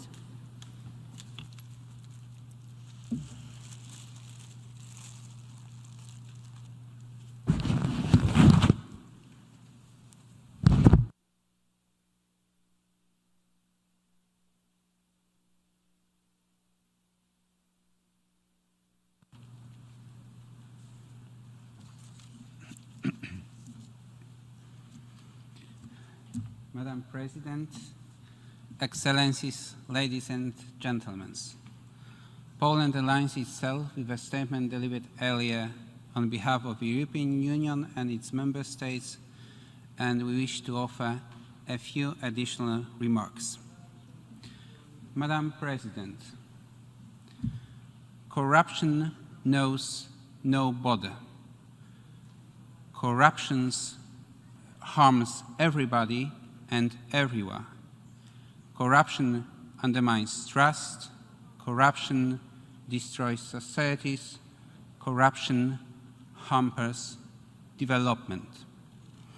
This is why it is of the utmost importance that we work together here in the UN to fight, to do our most to fight against corruption. And this special session and the political declaration we have just adopted demonstrates clearly the international community commitment to address all challenges posed by corruption. Madam President, Poland is fully aware of the detrimental effects of corruption crimes to the well-being of states and its societies, and thus attaches great importance to the prevention and fight against corruption, as well as to the educational activities and to the international cooperation in this matter. Let me briefly share some of our internal measures aimed at eliminating this problem. It needs to be underlined that fight against corruption, prevention and awareness raising and educational activities engage in numerous national institutions, among others the Central Anti-Corruption Bureau and the Polish Police. These two shall be mentioned for the particularly important role in the anti-corruption activities. The Central Anti-Corruption Bureau serves as a special service created to combat corruption in public and economic life, particularly in public and local government institutions, as well as to fight against activities detrimental to the state's economic interest. Aside from actively investigating and fighting against corruption, the Bureau pays special attention to shaping right attitudes and providing knowledge on how to behave when faced with a corruptive behavior, and every Polish functionary, just like me, has to have a special anti-corruption training. To this end, the Bureau elaborated dedicated publications, website, and educational courses. Most recently, an anti-corruption e-learning platform aimed at employees of public administration, but also entrepreneurs and students, are available in English, because we want to share our knowledge, our know-how regarding anti-corruption practices with our international platforms.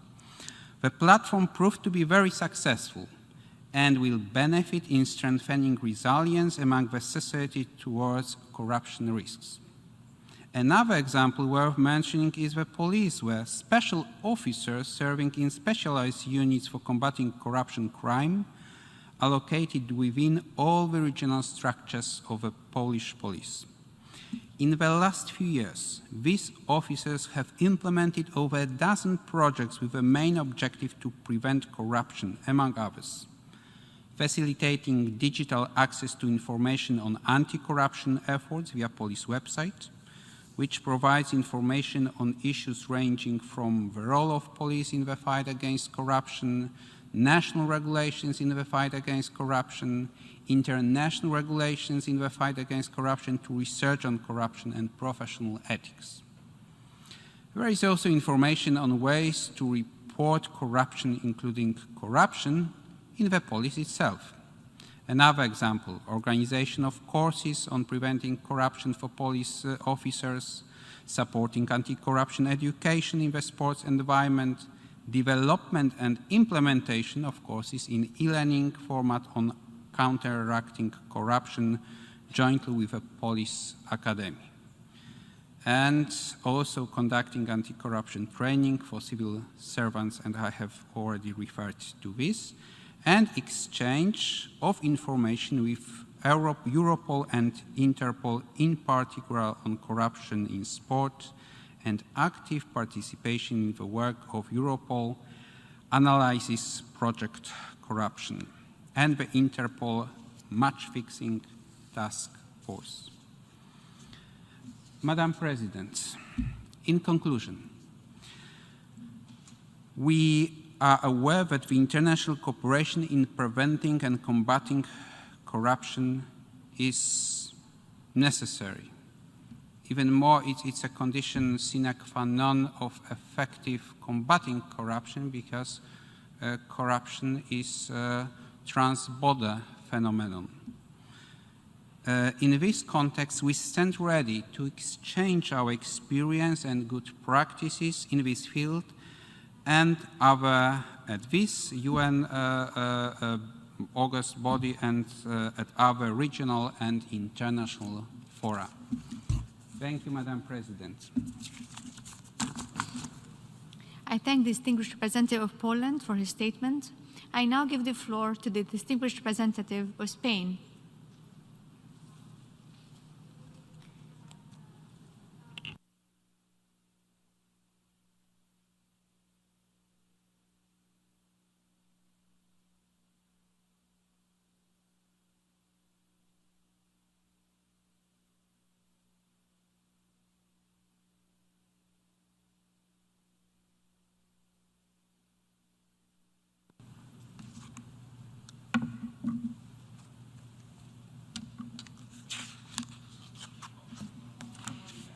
Señora Presidenta, esta sesión especial de la Asamblea General tiene lugar en un momento en el que el mundo entero lucha contra las consecuencias sociales y económicas de esta pandemia. La corrupción es un desafío más al que hay que continuar haciendo frente sin descanso, en tanto que supone una pérdida de recursos públicos que los Estados y las organizaciones internacionales deberían poder dedicar a un único objetivo, el de responder a las necesidades de los que más están sufriendo.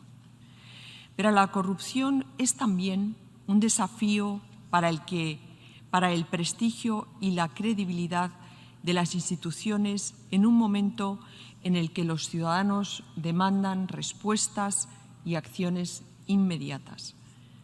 A la lacra de la corrupción no escapan ni los Estados ni organizaciones internacionales. Es evidente que la corrupción amenaza el cumplimiento de los propósitos de la Carta de Naciones Unidas. Difícilmente podemos mantener la paz y la estabilidad internacional, fomentar las relaciones entre las naciones o promover el desarrollo sostenible bajo el desafío de la corrupción. Por ello, la celebración de esta sesión especial de la Asamblea sobre los desafíos y las medidas para prevenir y combatir la corrupción, así como el fortalecimiento de la cooperación internacional en este terreno, tiene lugar en el momento preciso. Agradezco la oportunidad de intervenir en ella en nombre de España. Mi país, como tantos otros, continúa luchando con perseverancia contra este reto que amenaza directamente los pilares democráticos, a través de medidas de prevención y de medidas de represión. A través de ambas hemos logrado ir mejorando hasta situarnos en el puesto 32 en el índice de percepción de la corrupción que publica anualmente Transparencia Internacional. Esta no es solo la tarea del Gobierno, sino que en ella han participado y continúan participando instituciones, sociedad civil, medios de comunicación y ciudadanos españoles comprometidos con la defensa de los valores públicos. Me he referido antes a medidas de represión y prevención. Pues bien, en el ámbito de la represión de este fenómeno y fruto del progresivo proceso de armonización internacional, España ha reformado los delitos contra la administración pública, aumentando las penas para extender los plazos de prescripción del delito. Hemos introducido el delito de corrupción entre particulares y el de financiación ilegal de los partidos políticos. Y hemos ampliado el delito de corrupción en las transacciones comerciales internacionales. Aún debemos seguir trabajando para incorporar el delito de enriquecimiento ilícito y también para ampliar el marco legal que proteja a aquellos que denuncien infracciones del derecho. Pero la lucha contra la corrupción sería incompleta si, junto a las medidas represivas, no se refuerzan las políticas preventivas. Por ello, en España trabajamos para mejorar la transparencia, la rendición de cuentas, el acceso a la información de interés público y la objetividad en la toma de decisiones por los servidores públicos. No obstante, ni las políticas preventivas ni las medidas represivas pueden atajar por sí solas este fenómeno ilegal. Somos conscientes de que la manera más completa y más eficaz de luchar y desterrar la corrupción para siempre es y será asegurar un cambio de mentalidad tanto en los organismos públicos como en la sociedad, con el fin de establecer una verdadera cultura ética frente a los bienes públicos a través de una educación en valores. Resulta inimaginable la lucha contra la corrupción sin la cooperación internacional. Han sido muchos los avances que se han dado en este sentido en los últimos años. En el caso de España, la mejora de los datos va ligada a los esfuerzos llevados a cabo en este terreno, especialmente en el ámbito de la Unión Europea, a través de la consagración y extensión del principio de reconocimiento mutuo de las sentencias judiciales. Es por eso que España reitera hoy nuevamente su compromiso con la Convención de Naciones Unidas contra la Corrupción, un instrumento ampliamente aceptado que establece un mecanismo internacional de prevención y combate de la corrupción. Señor Presidente, España se une a la declaración política que aprobará esta Asamblea, una declaración que apuesta por renovar el compromiso global y reforzar la cooperación internacional en la lucha contra la corrupción. La corrupción es un desafío para la estabilidad internacional y para los principios y valores democráticos, en tanto que constituye una amenaza a la confianza del ciudadano en el Estado y en sus instituciones. Ahora que debemos dar una respuesta global a los múltiples desafíos a los que hacen frente todas nuestras sociedades, redoblemos los esfuerzos para fortalecer esa confianza a través de la lucha contra la corrupción de nuestras legislaciones, reforcemos la cooperación internacional para la erradicación de la corrupción y aseguremos el establecimiento de una cultura de respeto para los bienes y los valores comunes. Muchas gracias, señora presidenta. I thank the distinguished representative of Spain for her statement. I now give the floor to the distinguished representative of Uruguay.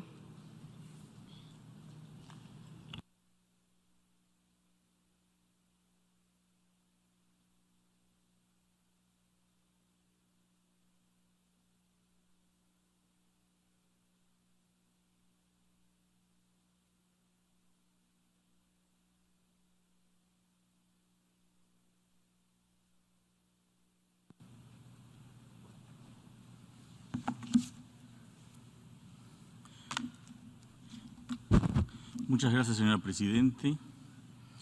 En primer lugar, el Gobierno de Uruguay desea agradecer esta nueva convocatoria de la sesión especial de la Asamblea General contra la Corrupción aprobada por la Resolución 73-191 de esta Asamblea, promovida por las delegaciones de Colombia y Perú.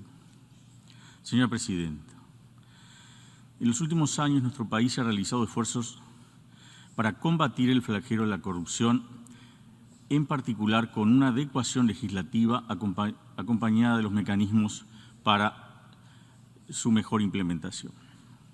Los cambios en el marco legal se pueden resumir de la siguiente manera. En cuanto a las normas de conducta de la función pública, el 25 de septiembre del 2019 entró en vigor la Ley 19.823, Código de Ética de la Función Pública, la que fortalece la normativa ya previamente establecida, por la cual los funcionarios públicos deben ajustar su conducta a los principios de transparencia, probidad, buena fe, lealtad, legalidad, obediencia, respeto e imparcialidad. Esta nueva ley amplía el concepto de corrupción, establece prohibiciones para los funcionarios públicos, mecanismos preventivos y de detección, regulación de conflictos de intereses y un régimen de protección para denunciantes. Asimismo, con fecha 1 de marzo del 2020, entró en vigor la Ley 19.797, que modifica el régimen de declaración jurada de los funcionarios públicos, ampliándose el elenco de las declaraciones juradas de bienes que deben presentarse periódicamente y que pueden ser posteriormente publicadas. dejando de estar reservadas un número importante de ellas. Se regula además por esta norma la apertura de un 5% de las declaraciones reservadas mediante un procedimiento aleatorio y se ajusta el régimen de sanciones. Paralelamente, el órgano especializado en la materia, la Junta de Ética y Transparencia Pública, promovió la participación ciudadana en la detección de situaciones irregulares en normas que rigen la conducta de los servidores públicos, incorporándose al trabajo interinstitucional del cuarto Plan de Acción de Gobierno Abierto 2018-2020, en el marco del cual se asumió como compromiso la implementación de un sistema para la recepción y procesamiento de denuncias de casos de posible corrupción. En marzo del 2020 se lanzó un portal para la recepción de denuncias que permite a la sociedad civil o a la ciudadanía en general participar en la lucha contra la corrupción, pues el sistema además permite que tanto los funcionarios públicos como los ciudadanos privados denuncien hechos con la apariencia de hechos de corrupción, lo que entendemos que está en pleno cumplimiento o fortalece el cumplimiento de la Convención de las Naciones Unidas contra la Corrupción y la Convención Interamericana en la materia. Estas denuncias pueden hacerse en forma nominada o anónima. Actualmente, la mencionada Junta de Ética y Transparencia Pública se encuentra trabajando en la elaboración de un anteproyecto de ley que analice y establezca medidas para prevenir la corrupción en el sector privado, que no estaba comprendido en la legislación vigente, buscando evitar que las empresas que se utilizan para cometer fraudes sigan funcionando. Esta tarea que le fue encomendada a la Junta por la mencionada Ley 19.797 es una nueva tarea que obviamente, como mencionábamos, está en ejecución. Se señala además que esta nueva normativa contemplará aspectos penales, la implementación de políticas preventivas, programas de integridad empresarial, nuevos roles institucionales y los procesos de capacitación de diversos actores en la materia. Señora Presidenta, finalmente, con relación a esta sesión especial, celebramos especialmente la adopción de la declaración política que está orientada a la acción y consensuada bajo los auspicios de la Conferencia de los Estados Partes de la Convención de las Naciones Unidas contra la Corrupción. Y reiteramos en este ámbito el firme compromiso de Uruguay para continuar en esta lucha a nivel nacional, regional y global. Muchas gracias. I thank the distinguished representative of Uruguay for his statement. I now give the floor to the distinguished representative of Georgia.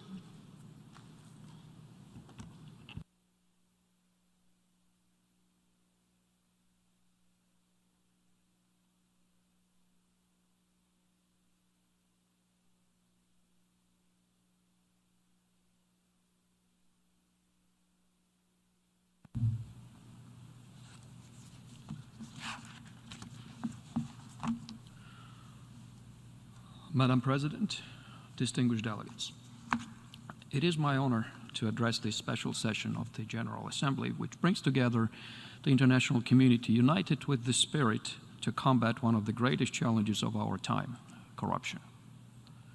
The political declaration adopted yesterday is a step towards advancing necessary measures in our joint efforts to eradicate all forms of corruption. Most importantly, the declaration reaffirms the significance of international cooperation in the field of anti-corruption. We must remain committed to the United Nations Convention Against Corruption and ensure its effective implementation, while upholding the principles of democracy, rule of law, accountability, openness, fair elections, and human rights. Adhering to the values of good governance is especially important now, at this unprecedented time of the global pandemic, when the challenges facing political systems are exacerbated and require our immediate response. In the decade of action and delivery for sustainable development, corruption remains among the greatest challenges to the implementation of Agenda 2030. while its impact is often greater in developing countries, hurting the most vulnerable. Improvement of public service delivery, reduction of bureaucracy, raising integrity in public sector, ensuring citizen participation, and freedom of information are the basis of the efficient governance where corruption cannot gain a foothold. By enhancing preventive policies, level of transparency and accountability, and taking advantage of new technologies and innovative approaches in public governance, the fight against corruption becomes more effective. Over the years, Georgia has achieved significant progress in eradicating corruption. Fundamental anti-corruption reforms carried out in Georgia made us a leader among the Eastern European countries, with one of the lowest corruption indicators in Europe. However, the fight against corruption is an ongoing process. Corruption prevention continues to be one of the top priorities of the government of Georgia, as a part of the overarching goal to enhance an institutional democracy and uphold the principles of transparency, accountability, and rule of law. In Georgia, an interagency cooperation is a key to conducting an effective anti-corruption policy. Thus, the development of an anti-corruption policy coordination and monitoring over the implementation of the anti-corruption strategy and action plan, as well as ensuring successful implementation of international recommendations at the national level, are entrusted to the Interagency Coordination Council for Fight Against Corruption that is now being under the supervision of the Prime Minister. Georgia strives to achieve a high level of transparency and accountability in both public and private sectors, increase access to public information, and enhance citizen participation in policymaking. It is our goal to further improve corruption prevention mechanisms and introduce new technologies and innovative approaches in public governance. Madam President, while tirelessly trying to build back better after the COVID-19, let me highlight the importance of eliminating corruption at all levels and in all forms to achieve the world where no one is left behind. I thank you. I thank the distinguished representative of Georgia for his statement. I now give the floor to the distinguished representative of Ethiopia. Thank you, Madam President. Madam President, distinguished delegates, ladies and gentlemen, it's a great pleasure to deliver the national statement at this first United Nations special session on the fight against corruption. Ethiopia welcomes the General Assembly special session on the challenges and measures to prevent and combat corruption and strengthen international cooperation. Corruption is one of the major social crises, and it remains the main barriers to achieve poverty reduction, economic growth, political stability, and social development of countries around the world. Fortunately, there is now a global understanding on the challenge corruption poses and how to deal with it through building partnership and cooperations. The view Ethiopia holds on this burning issue is not different, and my country is well cognizant of the danger corruption-induced challenges, and it has put the issue of anti-corruption one of the priority of national agenda. Madam President, as corruption has proven to be one of the major problems of the country, the government of Ethiopia has demonstrated unwavering commitment to fight against corruption by establishing a federal ethics and anti-corruption commission with its regional offices. The Commission has been executing wide-ranging activities to tackle corruption by employing educative, preventive, and legislative measures and made encouraging achievements in these multi-faced challenges. After the transition and with the coming to power of His Excellency Dr. Abiy Ahmed, Prime Minister of the Federal Democratic Republic of Ethiopia, several big corruption cases involving some government officials, prominent personalities, in the nation are under investigation and persecution. One of the challenges in the fight against corruption is the fact that criminals often transfer the stolen assets to foreign jurisdictions, and financial transactions across border are done with greater ease that makes the process of asset recovery a very difficult task. Limited capacity, lack of skilled manpower, and lack of awareness are among the challenges in tackling against corruption. Promoting international cooperations on asset recovery, on capacity building, and exchange of information remains critical. Therefore, my country has attached special attention to collect and exchange of information to recover assets acquired through crime in collaboration with regional and international bodies. We urge international cooperations to address these challenges to strengthen the fight against corruption. Madam President, Corruption is a transboundary crime that makes it even harder for countries to successfully fight in a single-handedly manner. Therefore, besides the national efforts combating corruption, demand a strong regional and international cooperations. We believe the United Nations Convention Against Corruption is a good framework and a platform around which we should organize our international cooperation and partnership in the fight against corruption. The government of Ethiopia has demonstrated its commitment to the fight against corruption by joining the global community through signing and ratifying of UNGASS and the African Union Convention on Preventing and Combating Corruption. It has also been actively participating in various global and regional anti-corruption initiatives. Finally, Madam President, I would like to reaffirm that Ethiopia remains committed to further strengthen its cooperation with the international community to combat and prevent corruption. I thank you, Madam President.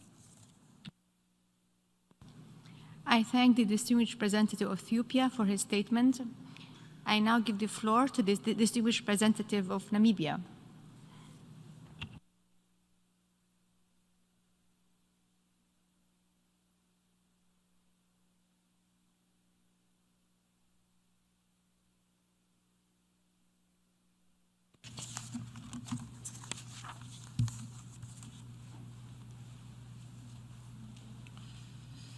Madam Vice President, distinguished delegates, corruption is the parent of poverty, and among its many consequences, it deepens inequality by diverting resources, by impeding economic growth, by distorting the market, by weakening governance, as it encroaches into all sectors of society.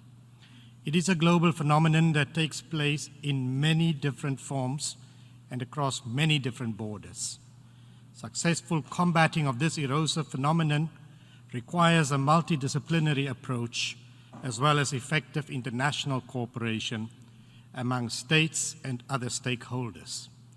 Globally, it is therefore incumbent on governments to, on the one hand, demonstrate political commitment to promote transparency and accountability, and on the other, to put shoulder to the wheel and ensure that the requisite action is taken domestically and internationally in order to address corruption in their respective countries and in the world. Goal 16 of the 2030 Agenda for Sustainable Development calls on all countries to promote and develop accountable and inclusive institutions at all levels, notably by reducing bribery and corruption. The African Union Agenda 2063, under Aspiration 3, recognizes that corruption erodes the development of a universal culture of good governance, democratic values, gender equality, respect for human rights, justice, and the rule of law.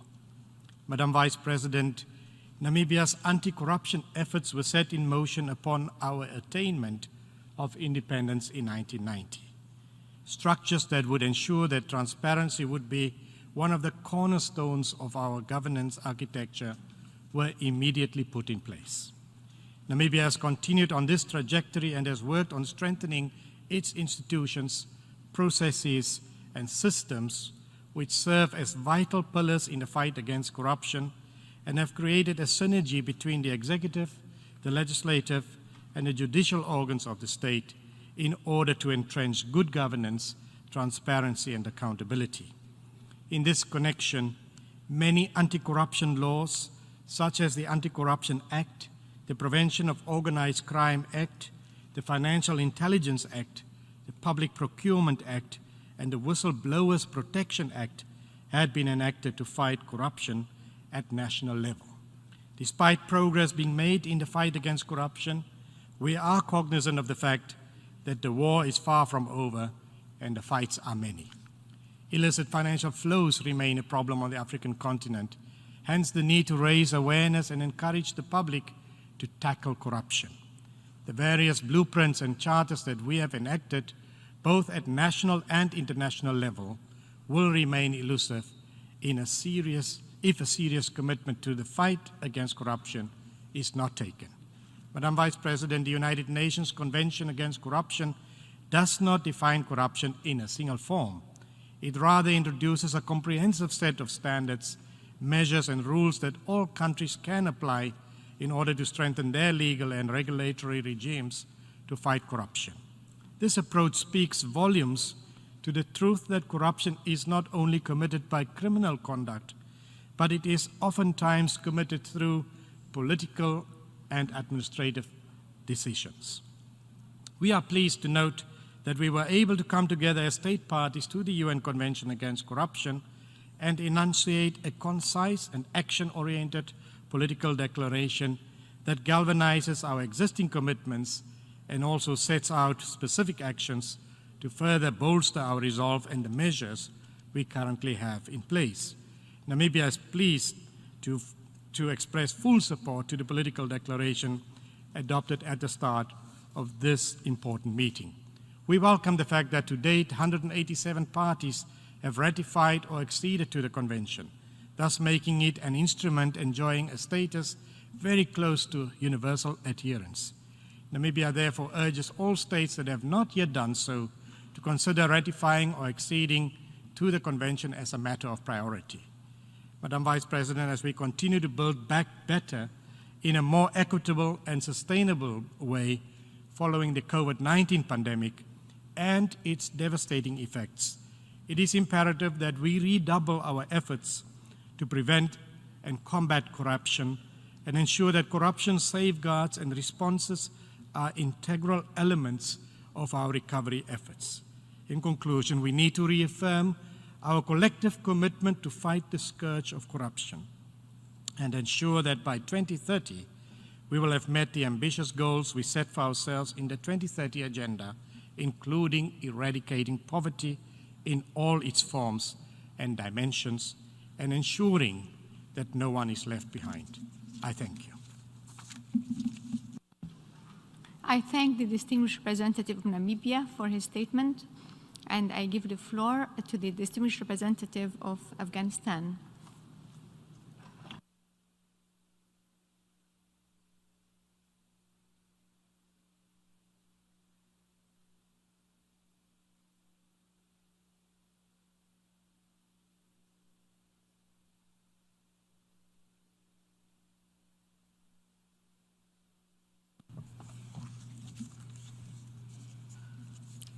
Excellencies, distinguished colleagues, and Madam President, thank you for organizing this special session for the General Assembly on corruption. Afghanistan attaches great importance to this topic and welcomes the special session. I also would like to express our appreciation to the permanent missions of Colombia and Peru for their leadership in promoting the session and sponsoring Resolution 73/191. The government of the Islamic Republic of Afghanistan is fully committed to the fight against corruption. We are determined to eliminate this scourge. We're continuously working to meet the expectations of our citizens, further strengthening the rule of law, advancing services to our citizens, and fully reaching our development potential. Excellencies, since the election of His Excellency President Ghani, the fight against corruption has been among the government's foremost important priorities. Strong anti-corruption efforts are at centerpiece of the 2020 Afghanistan Partnership Framework in the Afghanistan National Peace and Development Plan, including clear actions to achieve the agreed outcome. We are committed to learn from others in the fight against corruption and applying international best practices adopted to our local realities. We welcome the UN Common Position to Address Global Corruption, published in August 2020, in the work of UNAMA. In the past 3 years, the government of Afghanistan has taken numerous steps to address corruption and seen meaningful progress. We have adopted comprehensive legal and institutional frameworks and implemented coordinated and effective government-wide anti-corruption strategies. First, the President established an independent anti-corruption commission The Commission has 5 members and a clear mandate in line with the UN Convention Against Corruption. It has been afforded all the resources and authorities needed to execute its mandate effectively. Second, the government has accelerated efforts to adopt a new anti-corruption strategy. It's being developed based on comprehensive consultation and in full coordination with all relevant stakeholders, including civil society and the donor community. Third, a new regulation on asset recovery has been adopted and is now being enforced. To further ensure asset registration, the President has announced that government officials that have not declared their assets will not be provided travel authorization. Fourth, the government is collecting and registering biometric data of all government employees. These efforts will allow us to better manage employment and payroll within the government and create a greater transparency. We're also making numerous investment in human capital. Fifth, a special anti-corruption department at the Attorney General's office was established in 2020. It has been given the mandate to investigate high-ranking government officers, including cabinet ministers, to ensure complete transparency and access to justice. As a result of all these reforms and efforts, Afghanistan's position in Transparency International Corruption Perception Index has significantly improved in recent years. Afghanistan has seen the largest improvement in the Asia-Pacific and has climbed 11 points since 2012. Dear colleagues, when discussing corruption, we cannot fail to mention its direct link with organized crime. Criminal networks continue to use corruption as a systematic strategy to undermine the rule of law, enable their illicit activities, including drug smuggling. These activities often occur across borders, and we need further international efforts to prevent cross-border criminal networks. Afghanistan welcomes the report of the high-level panel on international financial accountability, transparency, and integrity, and looks forward to working with partners on implementing many of its recommendations. We are committed to international cooperation in the fight against corruption and have signed memorandums of understanding with 8 countries related to the extradition of accused and convicted persons, cross-border crimes, and asset recovery. Afghanistan is currently negotiating additional MOUs with our neighbors, including Iran, Tajikistan, and Kazakhstan. We also stress the need to focus on the mutual responsibility of states and cooperations to prevent the transfer of illicit assets. We should further consider the need to simplify the process for exchanging requests for bilateral legal cooperation and the need for additional capacity building efforts. In conclusion, allow me to thank all of our dedicated partners for their support and assure you that Afghanistan will see tangible progress in accordance with mutual agreements. An effective fight against corruption is not possible without effective international cooperation and a shared vision. Thank you, Madam President, for organizing this special session, and all member states for your active engagement. I thank you. I thank the distinguished representative of Afghanistan for her statement. I now give the floor to the distinguished representative of Rwanda.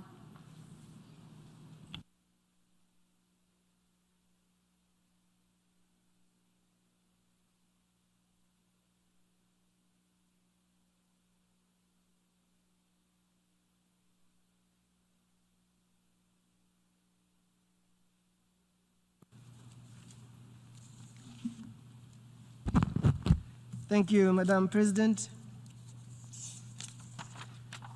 Madam President, let me start by thanking the President of the General Assembly for organizing this special session, and Rwanda is delighted to participate. Madam President, Rwanda is pleased again that this special session brought together member states, stakeholders, and all other members that are engaged in the fight against corruption to deliberate identify solutions and challenges in an open and share the experience and practices.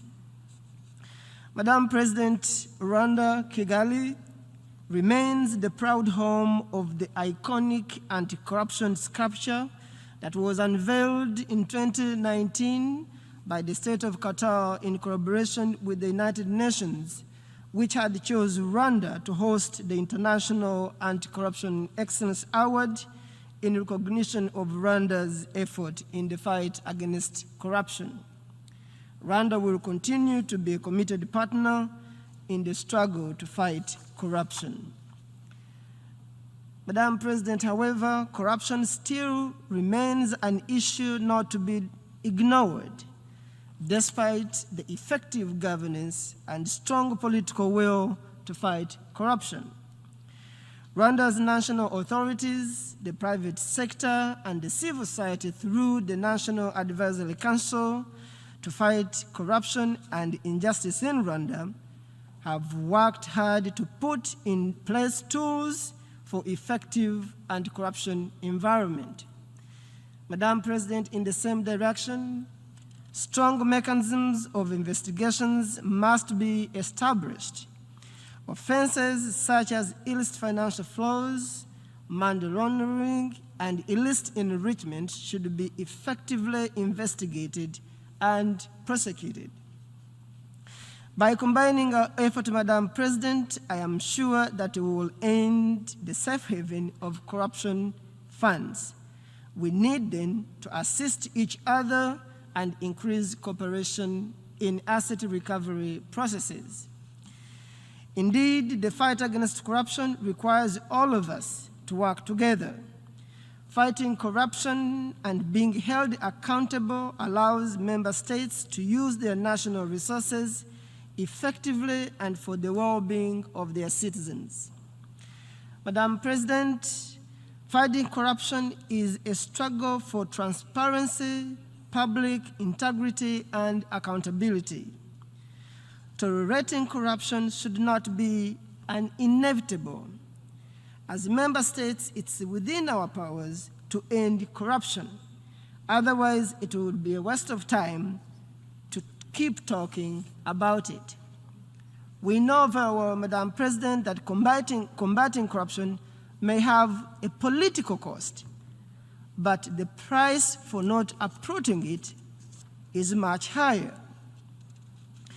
Madam President, where corruption has become the norm, a way of life, it's because leaders have made it that way, made it acceptable. Therefore, the primary responsibility to act lies within the leaders at every level. In other words, corruption needs to be tackled from the top down. It is not only the fairest approach, it is also the most effective because it empowers the public to join the fight and hold the leaders accountable through elections and other means. It's that way corruption can definitely be reduced to a minimum possible, and that makes a tremendous difference. Madam President, we also need strong commitment of the civil society. For Rwanda, working with Transparency International Rwanda proved that civil society can contribute highly in preventing and combating corruption and injustice. Transparency International Rwanda brings up practical solutions to some of the challenges, and the Rwandan Office of Ombudsman, as well as other national stakeholders, work closely and to build a strong partnership in the fight against corruption and share best practices. I thank you, Madam President. I thank the distinguished representative of Rwanda for his statement. I now give the floor to the distinguished representative of Hungary.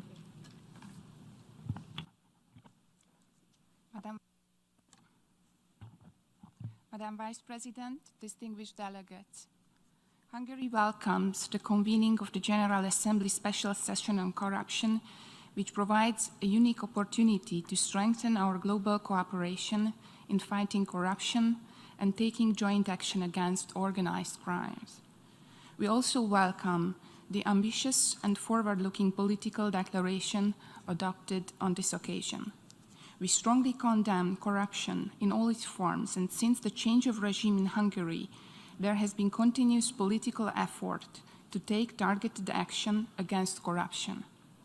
Hungary has acceded to all major anti-corruption conventions, such as the Anti-Bribery Convention of the OECD, the Criminal and Civil Law Conventions on Corruption of the Council of Europe, as well as the UN Convention Against Corruption. In connection with the transposition of these normative frameworks into domestic law, Hungary established close cooperation with the relevant international organizations, thus creating a space for the exchange of expertise and professional experience. One such example is Hungary's participation in the work of the UNGASS Implementation Review Group, which allows us to learn about the best practices of fellow member states and encourage each other to take effective steps to tackle corruption.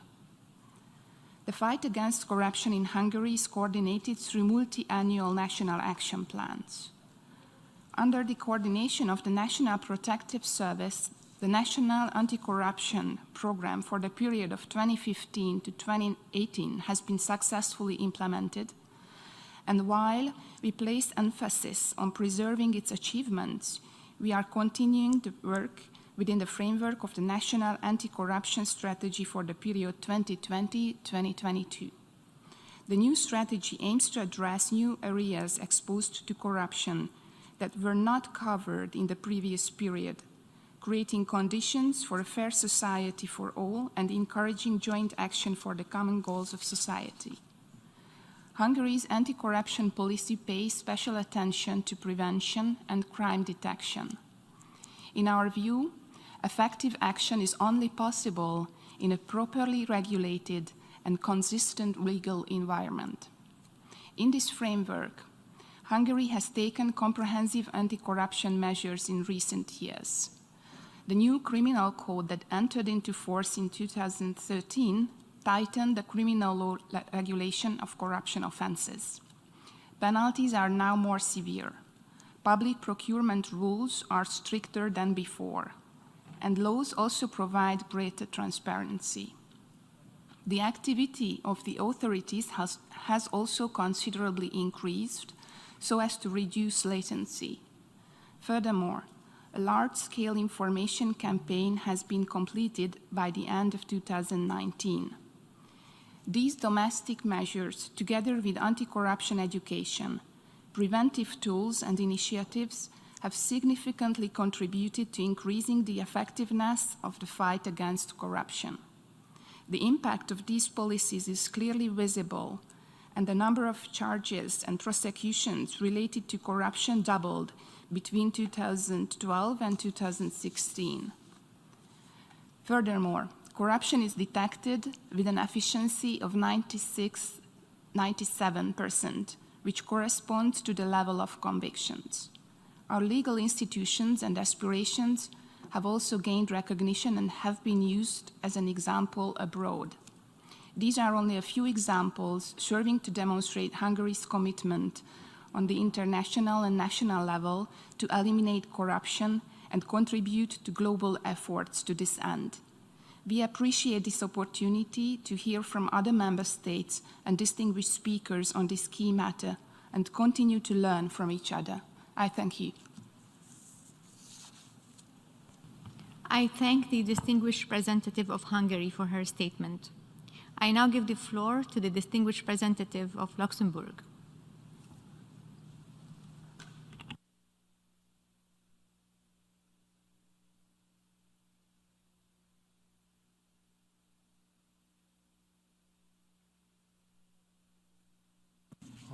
Excellences, Mesdames et Messieurs, le Luxembourg se félicite de la tenue de cette session extraordinaire de notre Assemblée consacrée à la lutte contre la corruption et l'adoption par consensus d'une déclaration politique concise et orientée vers l'action.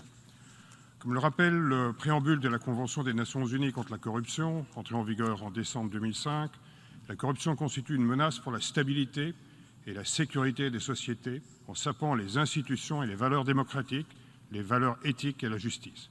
La lutte contre la corruption est à la fois une question de bonne gouvernance, un impératif économique, et à l'heure où tant de nos gouvernements ont pris des mesures de relance inédites pour contrecarrer les effets de la pandémie du Covid-19 sur l'économie, il est primordial de veiller à ce que ces efforts ne soient pas rongés par la corruption.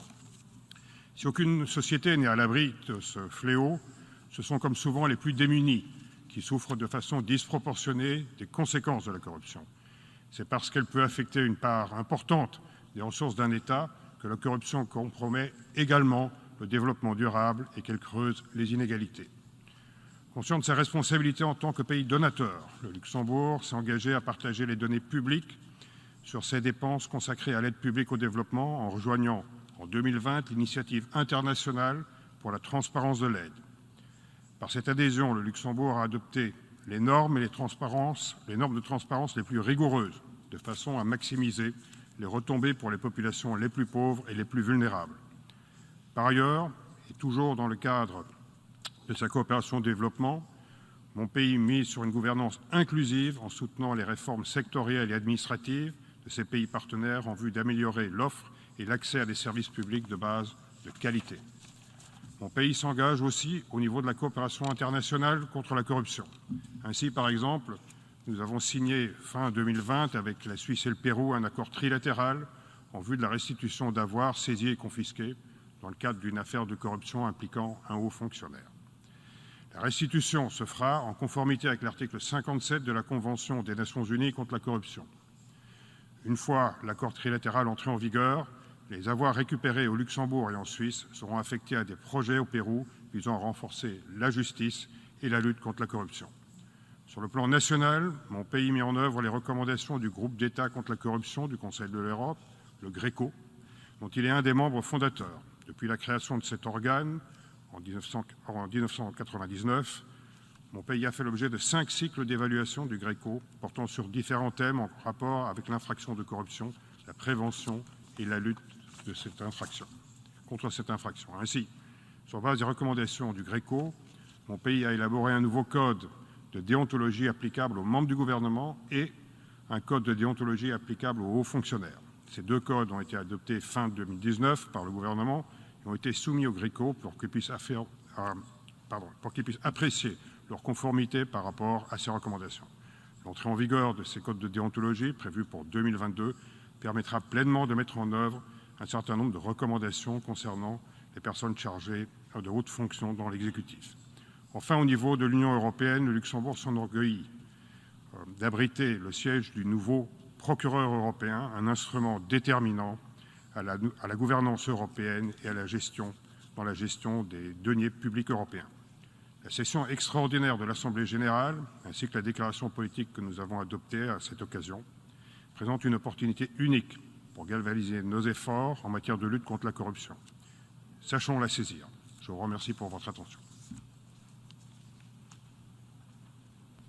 I thank the distinguished representative of Luxembourg for his statement. I now give the floor to the distinguished representative of Cameroon to introduce an address by a high-level official. Merci Madame la Présidente. J'ai l'honneur d'introduire le message préenregistré de M. Dieudonné Massegams, président de la Commission anticorruption du Cameroun. Merci.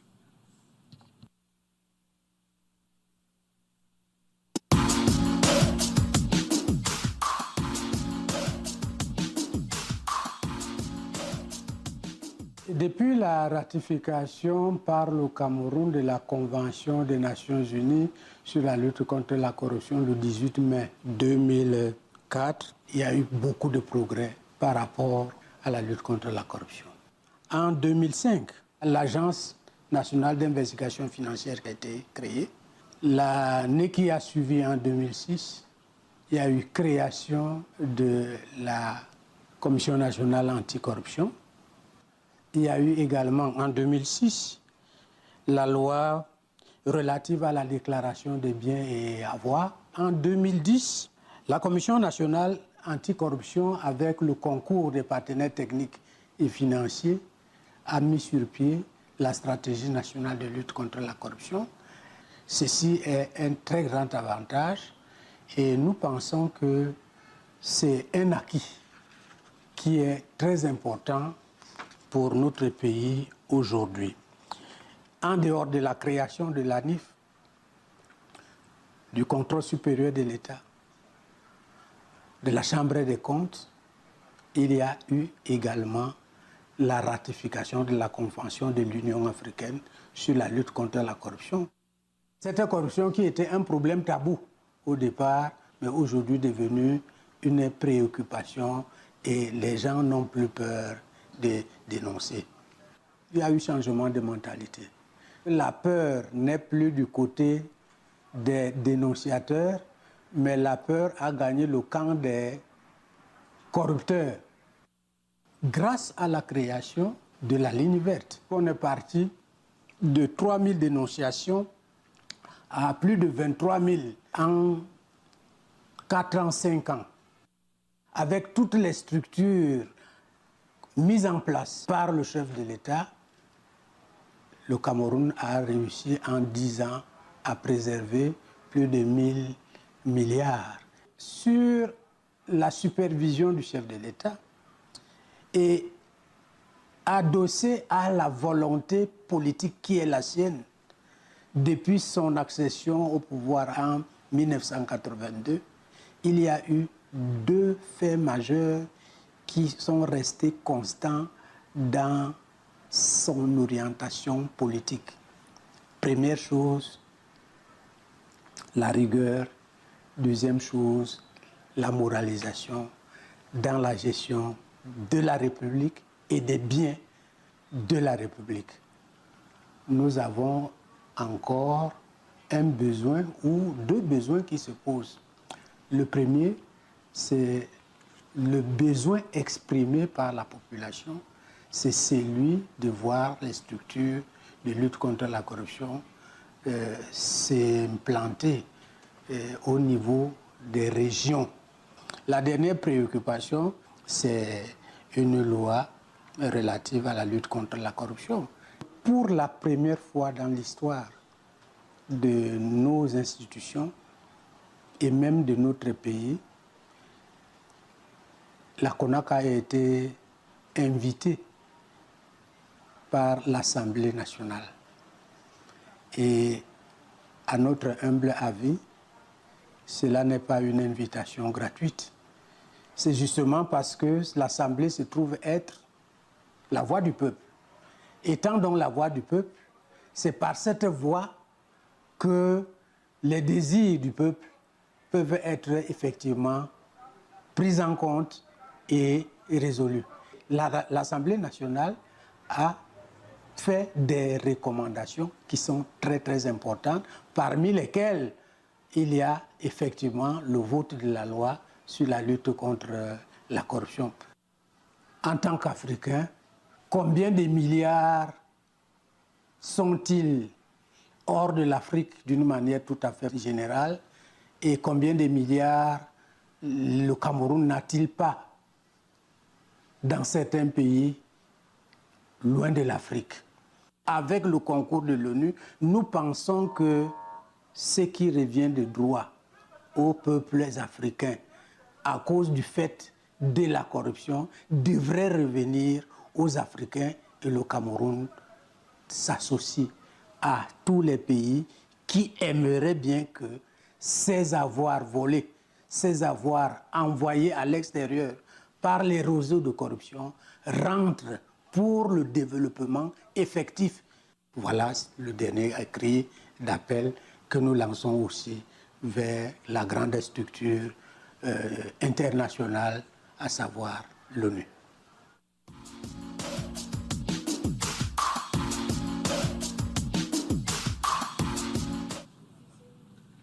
I wish to thank the President of the Anti-Corruption Commission of Cameroon for the statement and the presentation just made.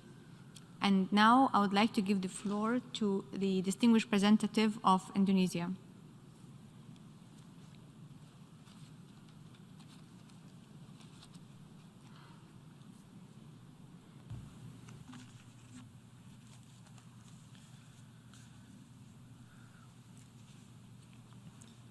Madam President, distinguished delegates.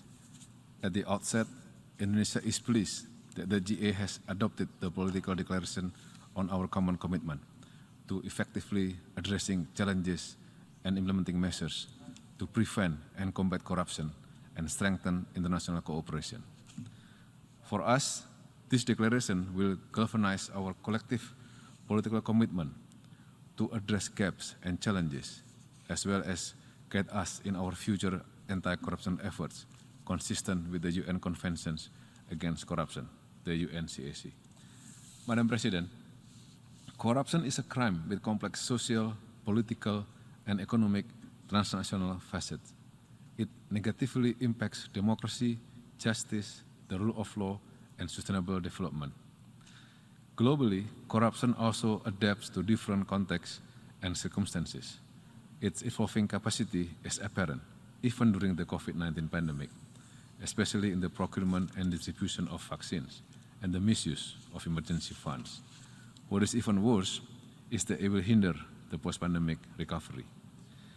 In that regard, my delegation would like to highlight the strong need for all UNCAC state parties to prevent the misuse of legal persons and arrangements for money laundering or terrorist financing using the transparency of beneficial ownership.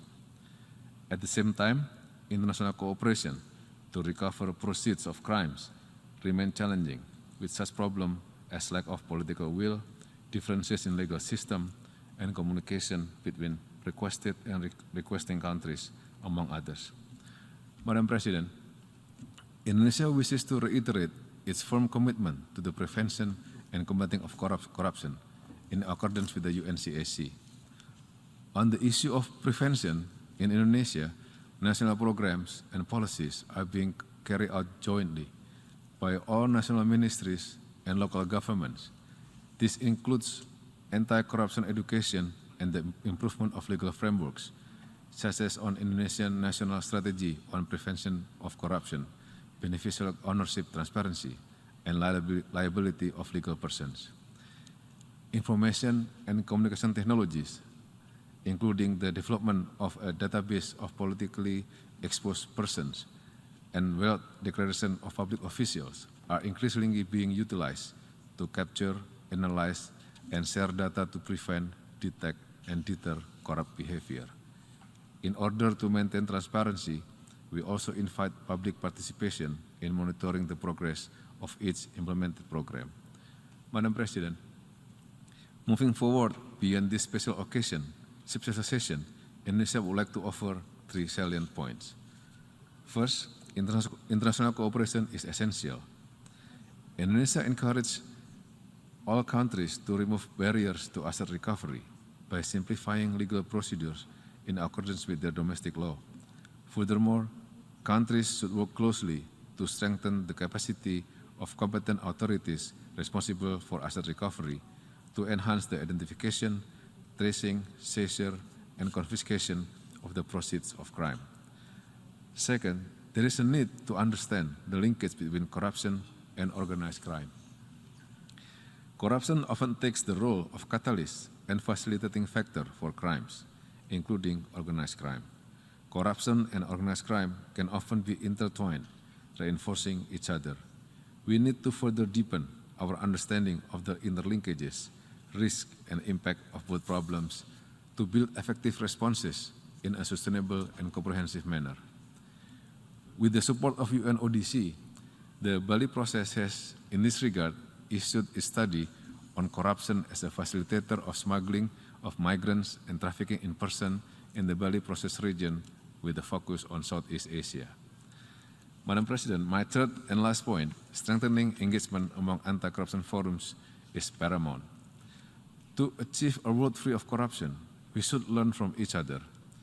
Therefore, Indonesia supports a stronger engagement among regional and multilateral anti-corruption forums, such as the G20 Anti-Corruption Working Group, the ACWG.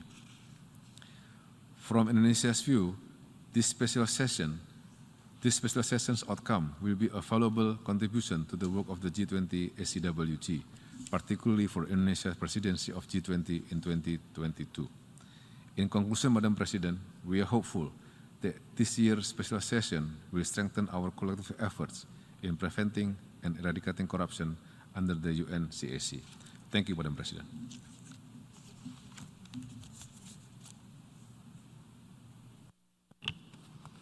I thank the distinguished representative of Indonesia for his statement, and I now give the floor to the distinguished representative of the United Republic of Tanzania, our last speaker for this afternoon.